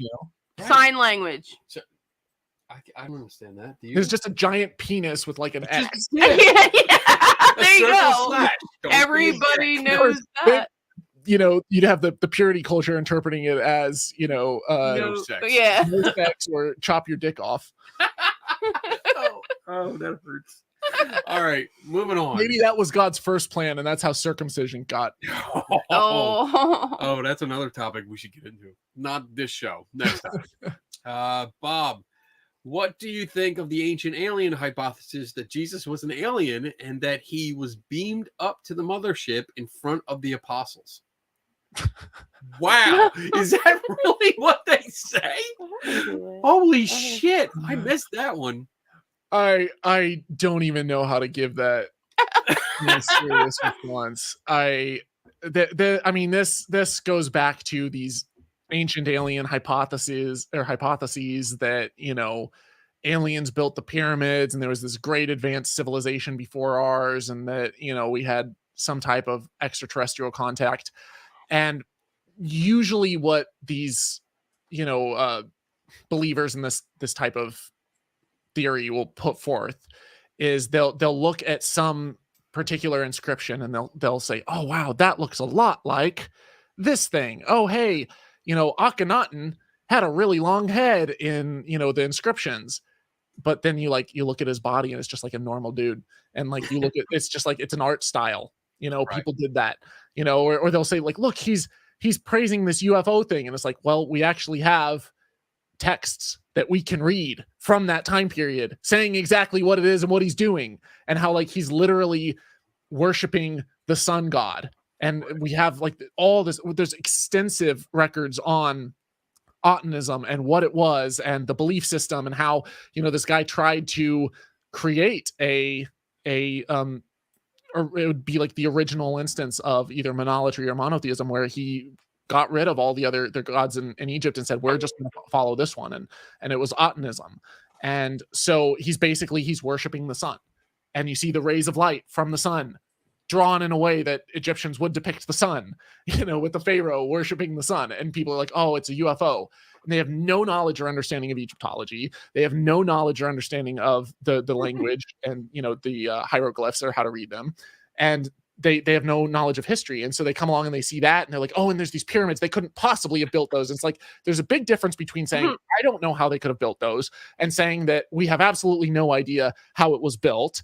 And even between that, we have no idea how it built, and we don't know who built it, or that they were the ones that built it. Those are very big different distinctions. So as for the who built it and how, we have their quarries, we have, the chiseled out rocks, We have, remnants of that are right next to the pyramids. We have it literally built in a graveyard surrounded by other tombs. We have the progression from very, very simple tombs that were built kind of in the ground that they dig in and have this chamber and this little thing on top of it where, you'd have this tomb. And then they started kind of expanding those out and building, these mastabas where it would kind of, get a little bit bigger. And then they had these early stepped pyramids like the Pyramid of Djoser. Right. And these are all dated from like the oldest to the newest, where you see this progression of they're getting better and better at building this stuff. And then you have them suddenly, they're starting to build small pyramids, and then they're building bigger pyramids. And then the pyramids get too big and they mess it up and they start to sink. And you see that they, like, some of them have, one of them, the bent pyramid. The bent pyramid, yeah, because it starts at 1 degree and then it got too heavy and it started to sink into the ground. And so they're like, oh crap, if we continue at this angle, it's gonna crush the chambers and stuff, and it's not gonna be able to support the weight. And so they actually altered the angle partway through construction in order to keep it from doing that. And so you see this progression all the way up, and there's like inscriptions talking about in hieroglyphics what they are, what they're for, what they're meant for, And so people who say like, oh, it's not for the burial of pharaohs. It's like, well, we have writing saying it was built for pharaohs. We have the sleds that they carried the blocks on. We have the tools that they used to chisel away at this stuff. We've done recreations where, it would have very much been feasible with the amount of manpower that they had and the sophisticated techniques. But you never hear this argument for, the white European buildings that were extremely extravagant, like the Pantheon or the Parthenon and stuff. You only hear this with like, oh, those primitive Aztec and Mayan pyramids and those primitive Egyptians in Africa, like they couldn't possibly have done this. Like, it kind of hints of racism a little bit. Yeah. This bigotry of expecting that this culture was just way too primitive and too dumb. And it's like, no, this was one of the most advanced civilizations in the world at the time. They had a tremendous amount of wealth and power and influence and manpower. And they had hundreds, if not thousands of years kind of figuring out and working with, developing these techniques and these structures. So, and they were very, very much sold on the importance of the afterlife, and the pharaohs were seen as gods and divine. And it was a very sacred duty to create these. So when people say that, oh, it's an energy structure or it's a UFO and they're, spaceships and stuff, there's no evidence of that whatsoever. Even the materials that they're made of, it's like, oh, it's channeling energy. Then why is it made of sandstone? Why is it the, heaviest non-conductive material most inefficient thing you could possibly think of that they had to make? Like, there's a complete misunderstanding of engineering and science. Have you ever dived into the books of Eric and von Däniken? Not on my channel, but I'm familiar, like Chariots of the Gods. Yeah, Chariots and Gods, stuff like that. As you're talking, like, that's all I can think of. Like, oh shit, this is all von Däniken kind of bullshit. Yeah, and it goes back even further. There was a guy like in the I think like 1800s or something that originated a lot of these initial crackpot ideas. I forget his name, but a lot of this stems back to this dude who had absolutely no understanding of history, archaeology, or science. Right. And you know what? I agree, Tiffany. More popular ones tend to be around non-white people needing alien help. It seems like everyone else except for white people need help. Yeah. All right. Moving on. We good? What else we got? John Guy, can we get your take on Psalms 7:14? Oh God, Psalm 7:14. I'm so here's the thing. As much as I read the Bible growing up, and as many verses as I've memorized the verse, I am terrible at the references. Oh, all right. So when someone that's what's really good about Ross Blotcher. I've spoken to him. He's been on the show once, but I've had the pleasure of speaking to him a few times in person and online.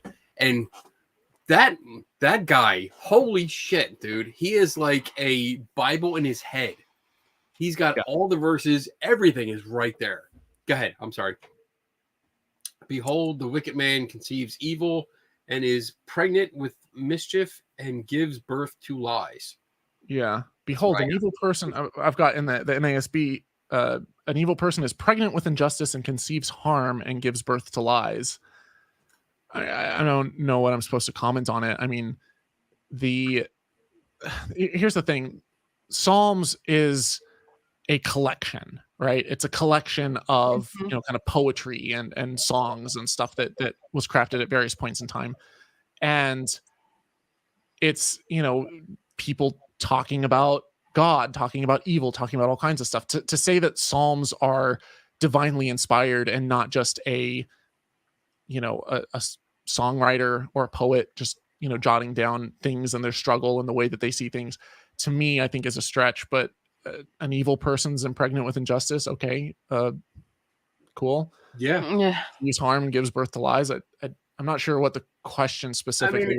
It kind of sounds like, I have not read through the entire Bible. I've read several books. I even started a kill count, and it was more of a joke that I started, like God's kill count, how many people he killed personally, as opposed to who he told to kill. But I've read through it. I haven't read through the entire thing. But like this, Psalms seems like more of like every day I write in a notebook, and it's not a journal per se, but it's just like ideas that pop into my head, and sometimes it's like quotes, and that's Psalms is the Bible's shower thoughts. Okay. I have the same thing. Oh my God. I jump in the shower like 6 a.m. I'm in the shower. I'm like, oh, this is a great idea. I gotta do it right now. Like the vile evildoer is pregnant with injustice. Injustice. What rhymes with injustice? Flusterous. It's like orange. Nothing rhymes with it. All right, moving on. You just have to trust us. Oh, this is a big one. Hey, Jay, what's up? Would you do a show on the influence of? Oh, I'm not even going to try. Zoroastrianism on Christianity and the belief in the devil. The change from a polytheistic religion where positive and negative qualities were paired together with a dualistic religion where qualities were separated, which helped form the idea of the devil, a good place, or a good God and an evil God. Christianity may have been influenced by this. One good God and an evil nemesis. It's monotheistic, but with a dualistic flair, where positive and negative qualities. It kind of cut off. No, he's like, I get where he's going with this, and it's I'm gonna hide that. So you have within the land of Canaan, or where modern day Israel is, it's very close to Iran, or what at the time would have been called Persia, which is just north of where Babylon is in like modern day Iraq, the Tigris and Euphrates River. And after the Babylonian conquest, you had the Persian conquest. And in Persia, there was this idea called Zoroastrianism, which it had very dualistic qualities. Oftentimes people will refer to Zoroastrianism as like fire worship. I think it's a little more complicated than that. But there is a notion of like light and darkness and good and evil and this duality between the two of them. And so a lot of people have speculated that there's an influence from Zoroastrianism onto the Bible. And so before you have just kind of this polytheistic pantheon where there's all these different deities, all these sons of different gods, and there wasn't one that was just outright evil or outright good, but they just had different, wants and needs and interactions and people groups that they were assigned to.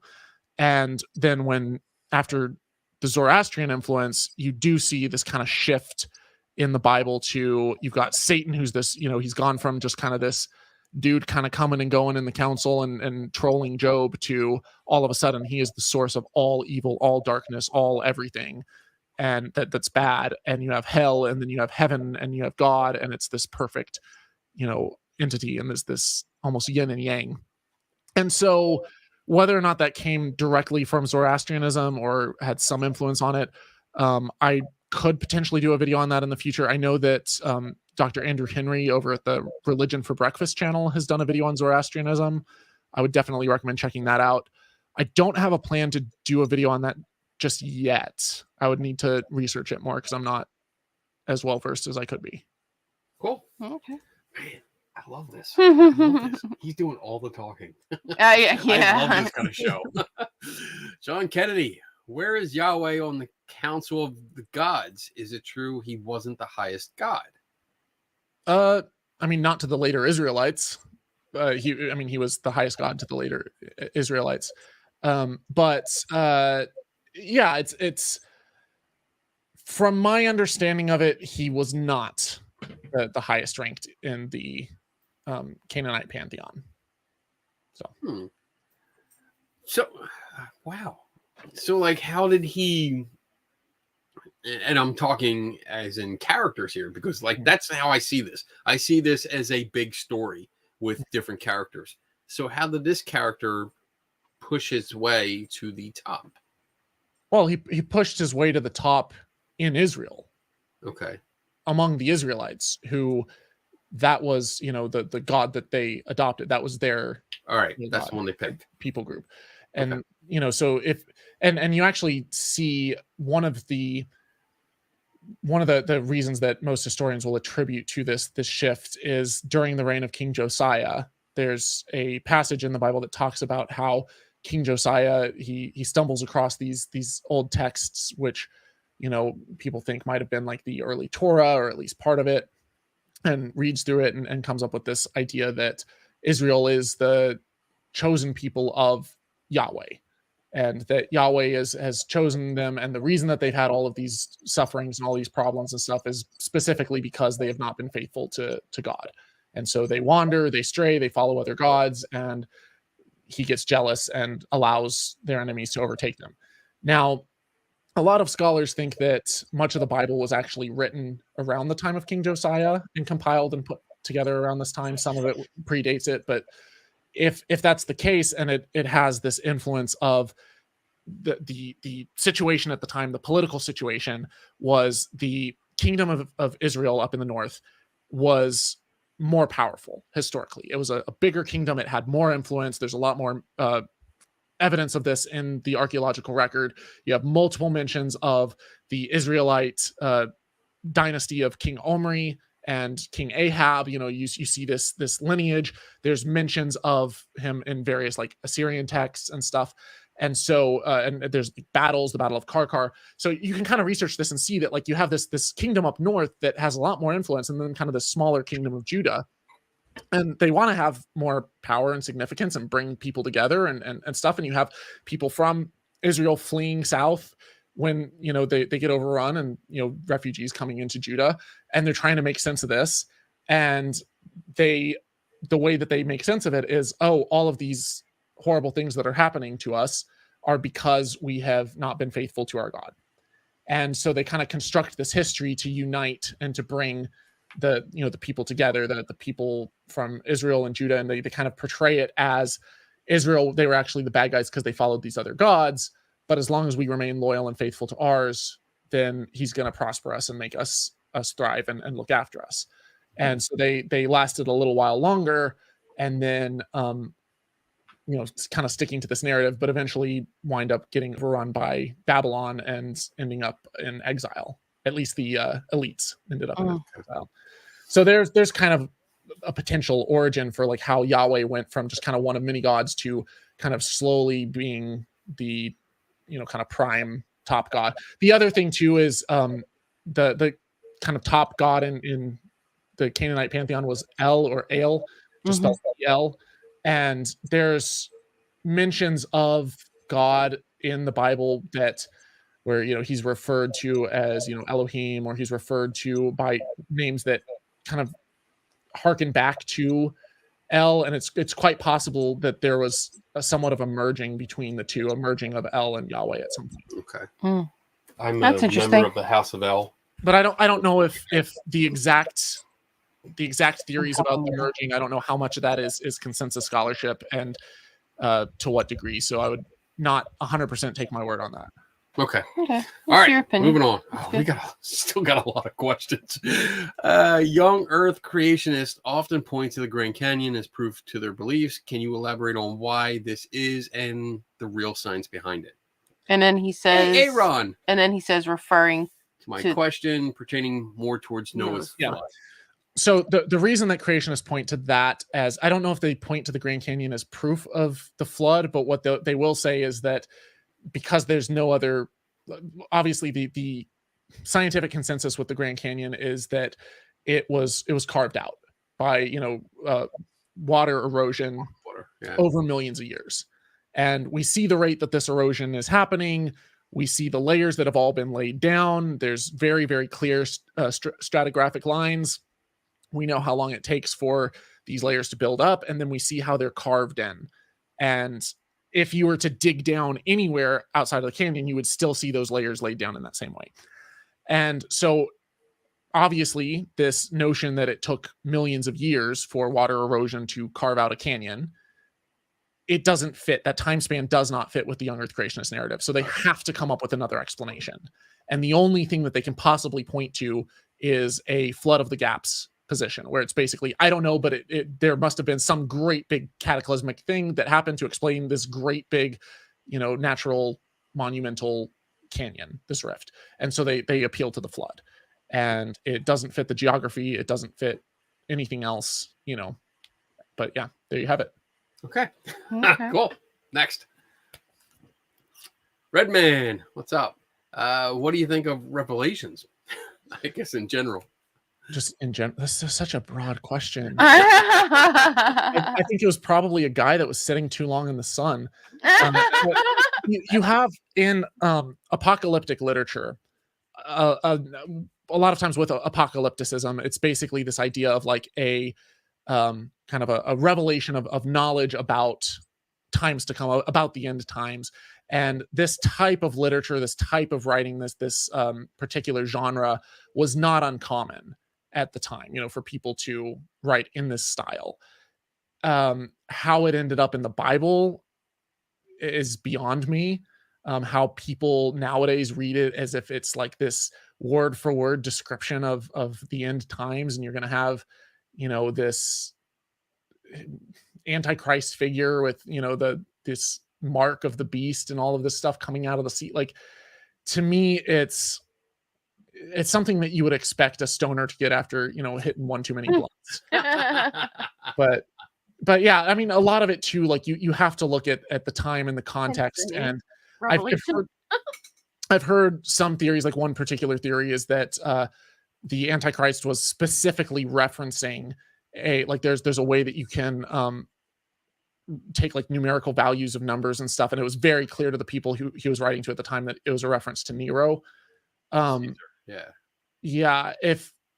a lot of the stuff though that it's kind of calling back to and mentioning in different things where they don't make any sense today in our modern context, because it's like, all right, when someone says, the dragon and this number and this person and stuff, there's a lot of allegory and a lot of cultural references that are lost either to us at the time, or biblical scholars, can shine some light on it and show that it's not talking about specifically now, today, in this present time, that it's very much contextual to the time. Because remember, people thought that Jesus was coming back in their lifetime. Jesus himself said that he was coming back in their lifetime. They thought that, that was a sign of the end times. And even, one of the gospel writers writes into the gospel that people arose from their graves and walked around. And like, that was literally the idea of the end times, was that there would be a new heaven and a new earth, and the dead would be resurrected and come back to life. And so they're making this prediction like, look, and it's already happening. And then there's no witnesses of that whatsoever. No one saw them. No one, there's no mention of it in any other literature, and it hasn't happened since. It's clear that they were overexcited about this, and that they were writing in their expectations into the gospel, but it didn't happen. Jesus didn't come back while some of them were still alive, even though he promised he would.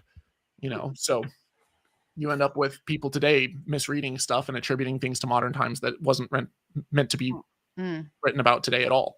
Makes sense. So many questions, but I'm going to hold them off to the next time. Yeah. Because we still have a few more questions I don't want to take away from everyone watching. We're almost done.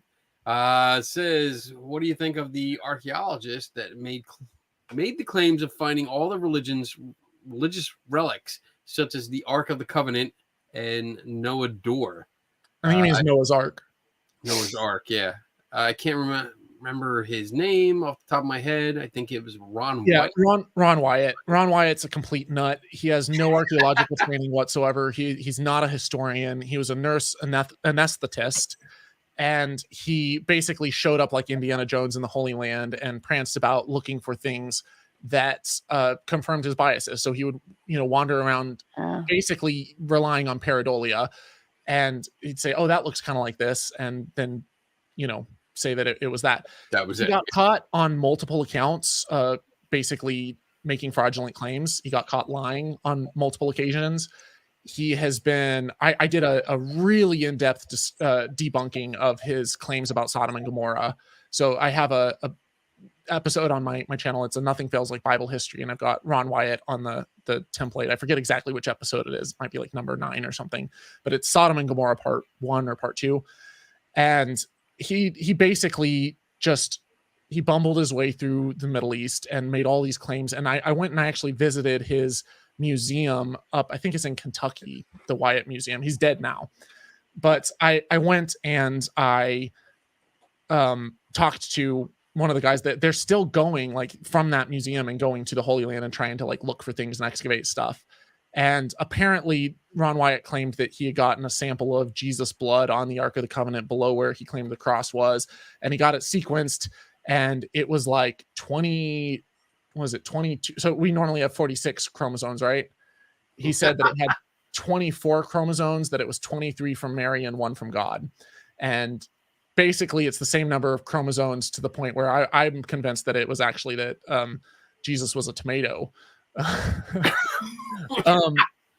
But yeah, like all this stuff, even the guy that worked closely with him, when I asked him personally to his face, he said, he's like, there were some wild things that Ron Wyatt said, even for me, that like, he's like, I went and I got it sequenced myself, and that wasn't the case.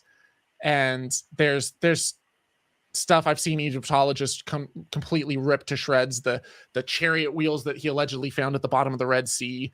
And they're like, this does not fit at all any of the styles of chariot designs and chariot wheels from the time that we know were the design from the time. Because it's not like we don't have a absolute mountain and treasure trove of archaeological evidence from that time period that can clue us in that this was a plant. And even one of his sons admitted that like they planted the chariot wheel. So like, yeah, this guy, he's a nut and he's a fraud. Okay. And just to clarify, yes, every human, each cell has 23 pairs of chromosomes for a total of 46. So just wanted to clarify that. All right, good. And you hear Rummy's in the background. That's who you hear the puppy growling. Yeah. Yeah, that's our new puppy. She wants attention. Yeah, she doesn't like us doing the show and not paying attention. Not to for her. 2 hours. She's like, wait, it's almost 2 hours. She's a freaking diva. It's like, I need a What do you think the priests are really guarding in Ethiopia? We know it's not the Ark of the Covenant. Just left me again. The priests in Ethiopia? Oh, because there's that small little kind of it's a small building. There's a priest that's inside that, like, his life, that's all he does is stay in there. He's not allowed outside the fence. Yeah, I'm not familiar enough to just my speculation. I've seen it. I've seen a couple like documentaries or TV shows going there, and it's basically a guide, and they claim to have the Ark of the Covenant inside, but no one has ever been able to get inside to verify it. Yeah. I mean, at that point, it's just like, dude, like, extraordinary claims require extraordinary evidence. Yeah. I could claim that in my closet that I have this, magical scepter that is able to summon dinosaurs. All right, so and I'll guard it. I won't let anyone in. You can speculate, but I can end this mystery right now. I mean, I have it. You want the Ark of the Covenant? I have it. It's right here. That's not the real one. This is the real. No, this is the real one. Mine's even bigger. says right there in English. Mine says Mine's bigger. Does your lid come off? Uh-huh. Mine Does yours have the 10 Commandments inside? I have shit inside. Oh, mine doesn't. Someone stole it. Bitch. I love how we both just happen to have one. I know. You guys are messed up. Oh, man. All right. How long on average does it take to make a video? Oh, one of your videos. Totally depends. Totally depends. The ones that I research the heck out of can take anywhere up to like 2 months. There's one video that I have been just kind of adding notes to a script kind of off and on, not consistently, but just whenever I like research something and hear something that would fit the script, I add it to my gigantic note file, and it's taken 9 months. But other videos that are something that I'm familiar with, or that I'm just sharing kind of from the heart, off the cuff, ranting or something, I could potentially write a script and throw some editing together and have it out in a few days.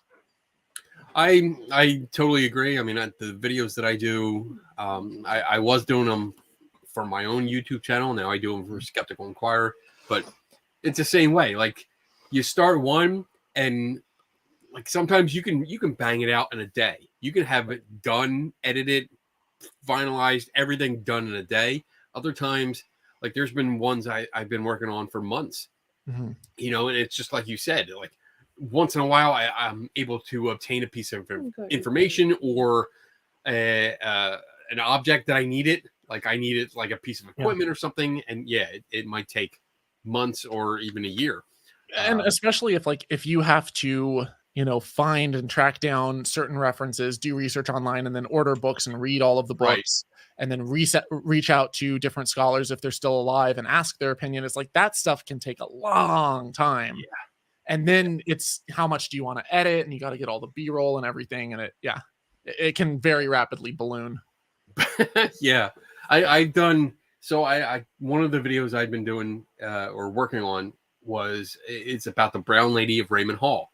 The most famous ghost photo ever. And unfortunately, like I'm shooting in black and white film, like actual film. So the turnaround time to get developed is about 2 weeks.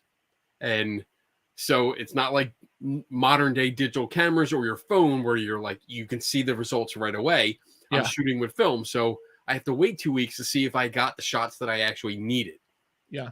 And when I didn't, then it's, I have to shoot for a week and then wait 2 more weeks order more film. negatives. You have to get more film. With the Ron Wyatt stuff I was just talking about, like I plan to do at least one, if not multiple videos, really doing an expose on that guy. Cause that guy got ridiculous traction within the evangelical, young earth creationist community.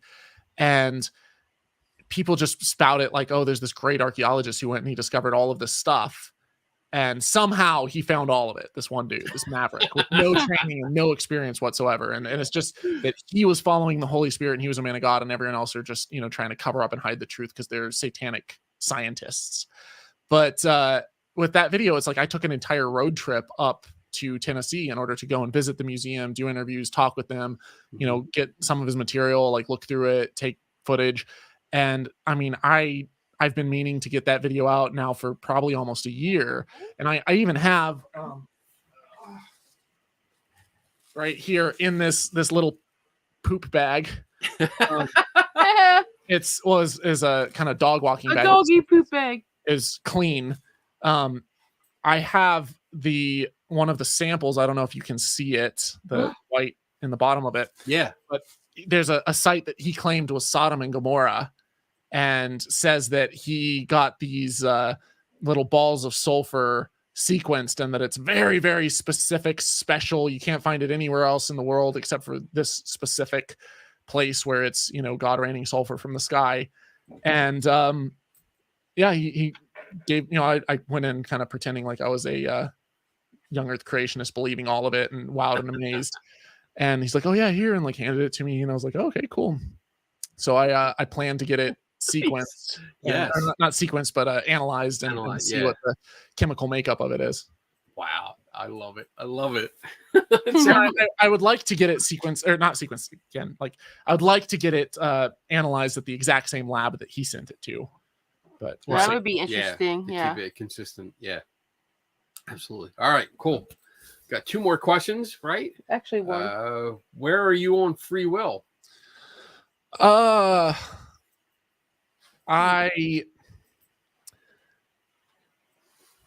don't think that libertarian free will is plausible, but it sure damn feels like it is.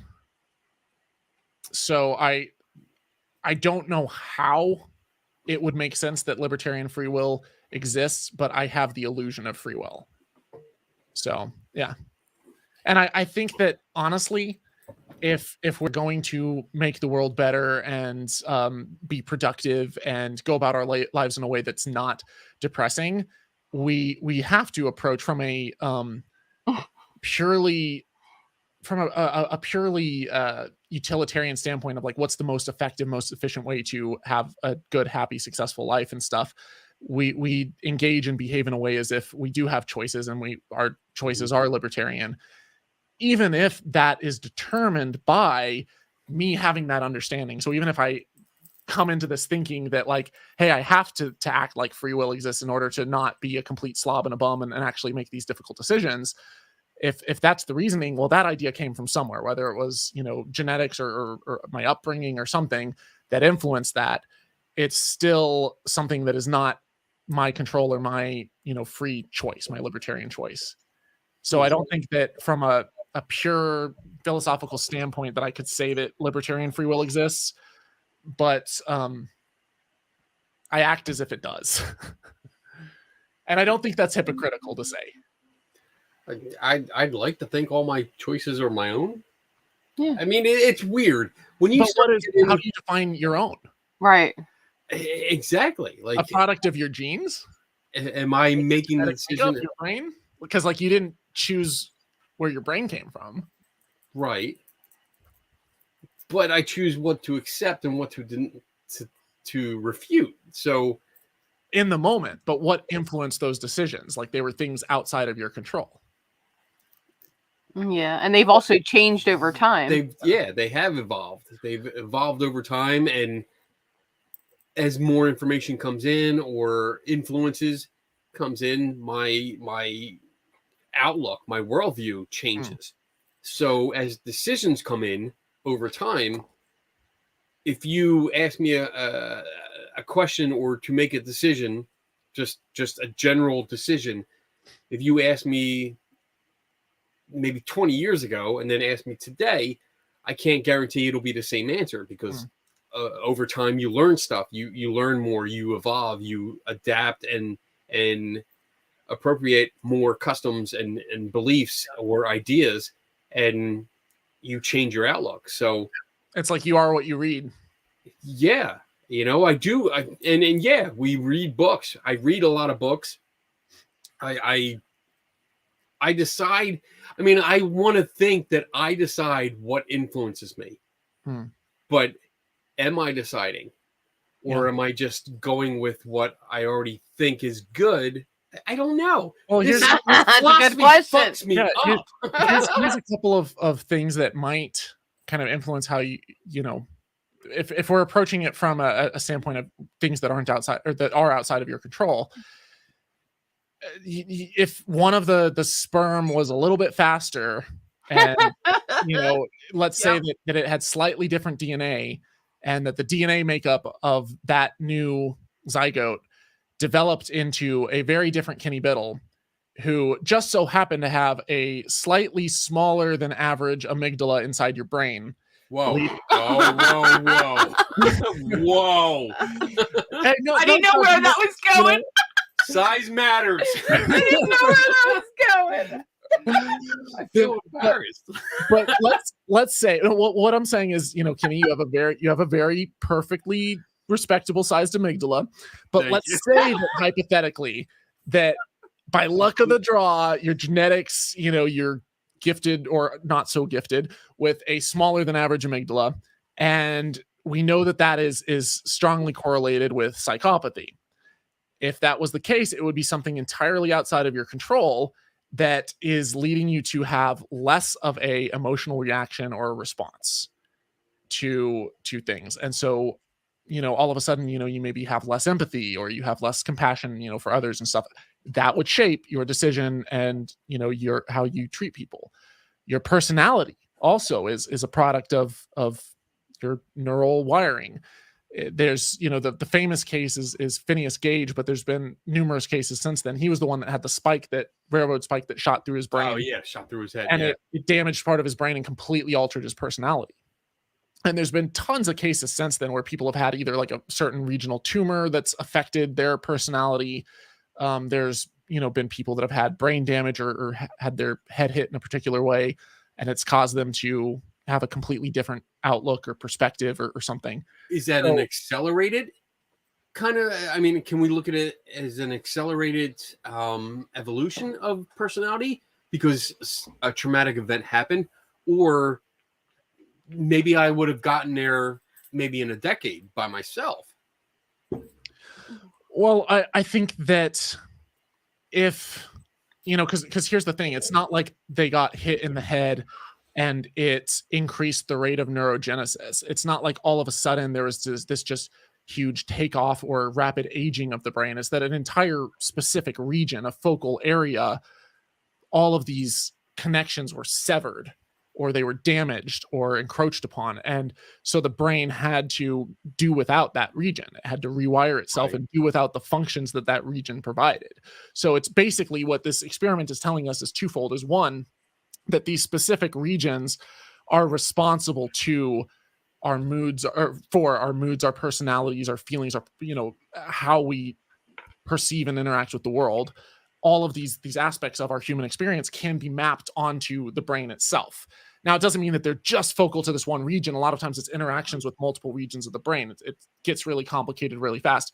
But the other thing that it tells us is that because our brain is, the way that our brain is wired is very much determined initially by our genetics, and then second by our environment, whether it's our diet and our food intake, or, trauma that we face, anxiety, your stress levels are, can alter your brain.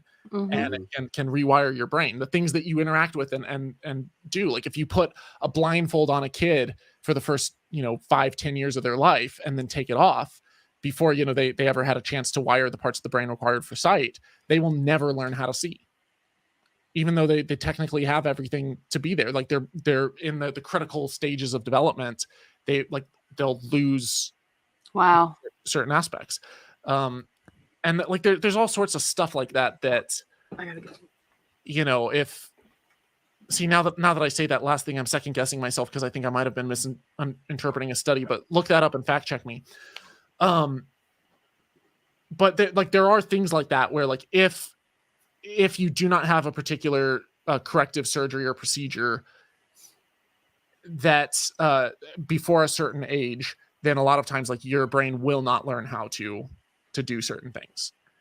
And so it's like there's aspects of it that are genetic, there's aspects of it that are upbringing, but all of those things shape the meat inside your head that shapes your choices. I've always thought it was more I don't know how to put it. It was a decision. It was a conscious decision. Because when you, for example, when you see, I'm going to say old people, because I'm old, but older people refusing to learn newer techniques. They just flat out refuse. It's not a question of whether they can or can't. It's they refuse to. They don't want to. Whereas I don't know if it's my generation or just me or people like me, where I want to learn more. I want to learn that new technique. I want to jump on TikTok. I want to jump on these new social media things. I want to get used to it. I want to learn how to use it. So I don't know if I don't know how to say it. It feels like it's a deliberate, conscious choice that's being made. That's what I see. But here's the pushback I would give to that is, if as you get older, we know that neurogenesis starts to slow. We know that neuroplasticity decreases. And so it becomes harder to learn new things. It doesn't mean that you can't teach an old dog new tricks. It just means it's harder to. And so if, let's say, you've lived for 40 years, 50 years, and most of your life, new ideas, new topics, new languages, new thoughts have come easily to you. And you've built up this structure that has worked really well for you up until this point of how the world works. And then all of a sudden, as you start getting up in years, it becomes harder and harder, and it becomes frustrating. And you open a book and you read the same thing several times and it just doesn't stick. And someone tries to teach you how to use new technology or a new computer, and it's just too different, and it's too outside of the norm of how your brain is developed to cope with the world. And it's tricky and it's frustrating, and you don't want to feel stupid, and you don't want to be looked down upon for taking twice as long to figure something out. There are incentives around us in our environment that discourage and that frustrate, that lead to people maybe being a little bit less open to completely reshaping their worldview or changing their mind or perspective or learning new things. So it's like, now that's only one aspect of it. But Right. when I see this stuff, I see all of these influences around us, whether it's our genetics or our environment or our culture, that shape and influence and affect the choices that we make. It feels like we're making the choice. And you might say that we have the will to do something, but do we have the freedom to choose what we will? So, for example, I might say right now, I'm thirsty. I have the will to drink. Okay, so I can say I want to drink, so therefore I am going to drink. Drink. But I did not choose to have the will to drink. I did not choose to become thirsty or have that desire. It was something that arose. Or maybe I really want to read a book because I'm craving learning new information. Did I choose to crave new knowledge and information? Did I choose to have that desire? Did I choose to have that value set? Or is that simply a product of all of the past decisions and interactions and influence and environment that has led me up to this point? So if that was the case, where that is a product of your choices coming before you, that is a product of you, because you developed that evolutionary trait. Because you didn't. You didn't develop your, you didn't choose your genetic makeup. No, but I guess what I'm trying to get to is you're born in, like what your example of choosing to read a book or choosing to learn something. Like I've developed over the years, that's my go-to. If I want to learn something, all right, I go to a book. But you can trace it back the same way to, like, let's say that, when you were first learning how to read when you're 6 years old and you open up that book to read it. Okay, at that specific point in time, you can make the same argument that, like, you didn't choose that freely. You wanted to do it because there was this pressure of, oh, this is the next thing to do. My parents are going to be proud of me, or, I want to be able to show off that I'm able to read a book. I'm curious what's inside of it. Whatever these things that you have been taught are good things and been exposed to in your culture have shaped your choices and have shaped your desires.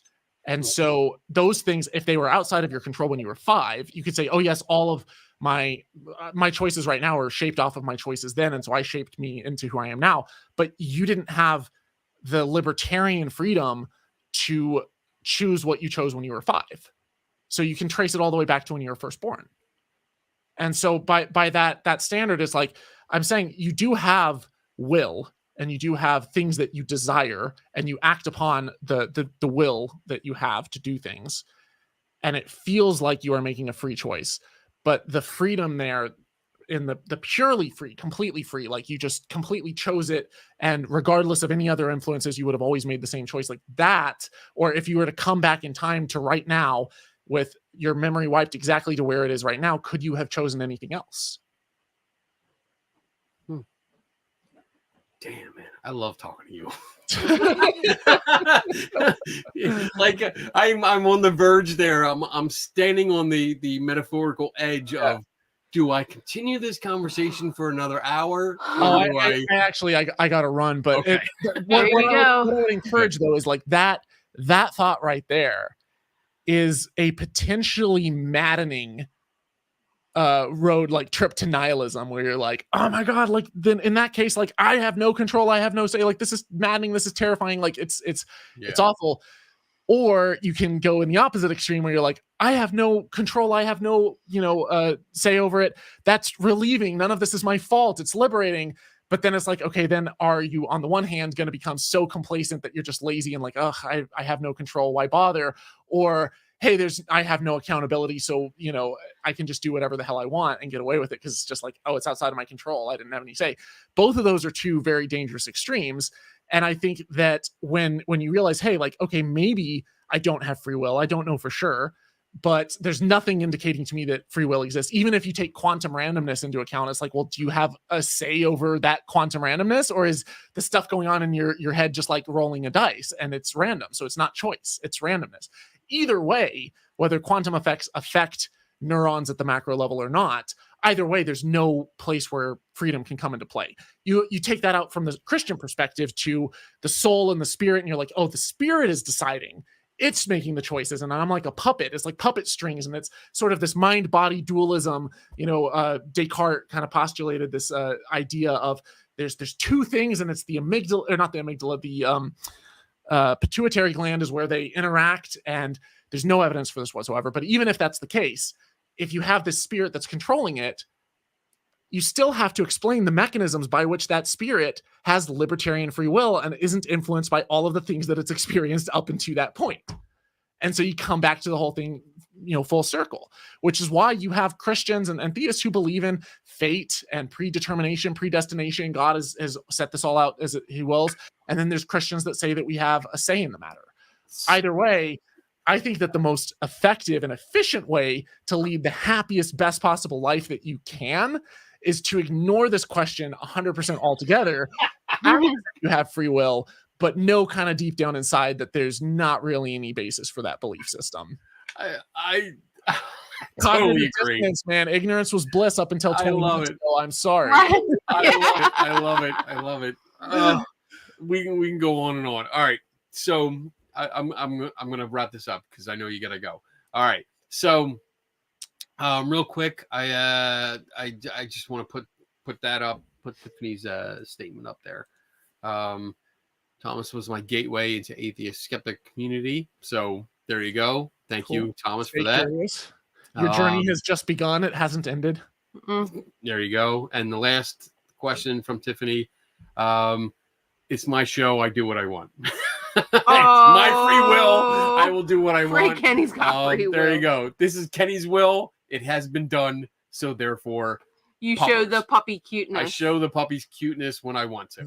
All right. So wrapping up, where can people find you if they want to know more about Thomas Westbrook and Holy Kool-Aid and stuff like that? Just put Holy Kool-Aid into the search bar on pretty much any social media site. Holy Kool-Aid on YouTube is where all my videos are. That's the biggest source. You can go to my website, holykoolaid.com. If you want to check out my conference, faithlessforum.com. Follow me on Twitter at Holy Kool-Aid, TikTok, Holy Kool-Aid, which I'm actually planning to put out more TikToks than I currently have. And the only one that I'm not Holy Kool-Aid is Instagram and Snapchat, which I'm not super active on, but there it's just doubt and about, all one word. Okay, cool. All right. Do you have to really run, or can you hang out for a minute? I can hang out for a quick minute, but I know my girlfriend's waiting on me. We were gonna go. Oh, he needs to go. He needs to go. But what you got? Nothing. Just all right. Well, I'll wrap it up because I have announcements, but I don't want to keep you. Yeah. So all right, you go. Go Thank ahead. you so much. Go ahead, take a minute. Okay. Real quick, I want to we'll give a shout out to our Patreons. Thank you guys. Appreciate it. You guys can go up over there, patreon.com/Kenny Biddle, if you want to help support the show. It really does help me out. And recently I used everything that we earned over the last couple months, and it paid for the new subscription to StreamYard. So we can keep doing the show for another year. That's awesome. So awesome. Thank you for that. Let's see the announcements I have. Pretty much. I stopped. Oh my God, you're killing me, Smalls. Saturdays I do this awesome show called Three Tortured Souls at 8 p.m. Eastern. Tomorrow it is open mic night, so feel free to come on. You can talk to me, Dave, and Tim, and ask us all kind of questions, and we will give you 3 different opinions. Sometimes they line up. April 30th has already passed, so Susan Gerbich's talk was really cool. I went down to the National Capital Area Skeptics. Both of us did, and we attended her talk. We got to hang out, and Susan's awesome. Yeah, Susan is so much fun. I love her. July 16th to 17th is the Skeptic Howl virtual conference. I'm going to be speaking there. I'm going to be talking about my journey from ghost hunter to skeptical investigator. So I still have to figure out what I'm going to talk about, but hopefully the overall theme is about learning and people being nice during your transition, which makes it really easy to transition. Which, by the way, just to chill that a little bit, the Skeptical conference, I know, sometimes people see it and they're like, oh, it's virtual, why should I get a ticket? There's all kinds of content on YouTube and stuff. I was one of the speakers to that last year. It is a really, really cool conference. They have all sorts of virtual events going on where you can like interact with people and stuff, but also the talks and the speakers that they chose, at least last year, were phenomenal. I can't speak to this year. I mean, they got Kimmy, so. Fuck you. That was great. That was great. That was good. But, yeah, no, it's always a great conference. I'm excited. It's the first time I'm going to do it, so I'm going to do my best. Hopefully they like it. July 23rd is Para-Unity. It's a paranormal conference up in Woodbridge, New Jersey. I will be set up with my Skeptical Help booth, and Donna will be set up with Lucky Tiki Creations. And you can come out, ask questions.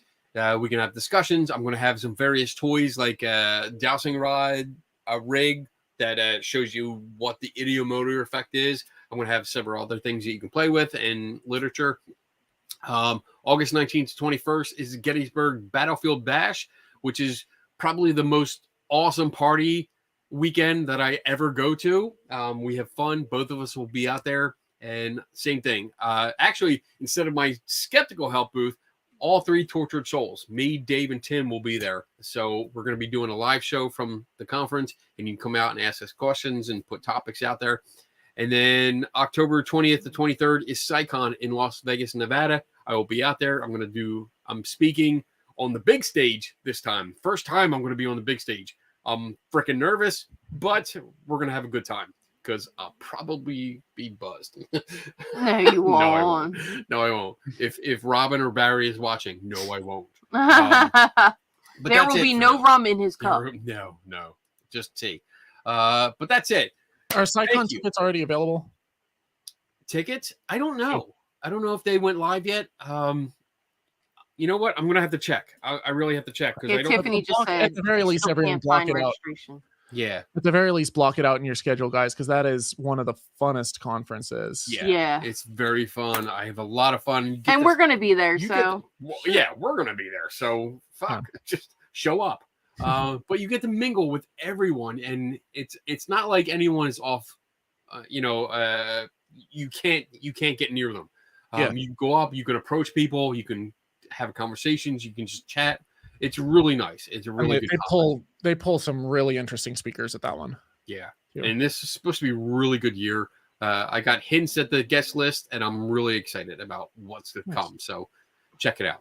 All right. So with that, you hang out for a minute, and then everyone else, I will see you tomorrow night. Tune in to 3 Tortured Souls. And otherwise, have a great weekend. And remember, never stop learning. Happy Mother's Day. Happy Mother's Day to all the moms. And we'll see you next week. Bye, guys.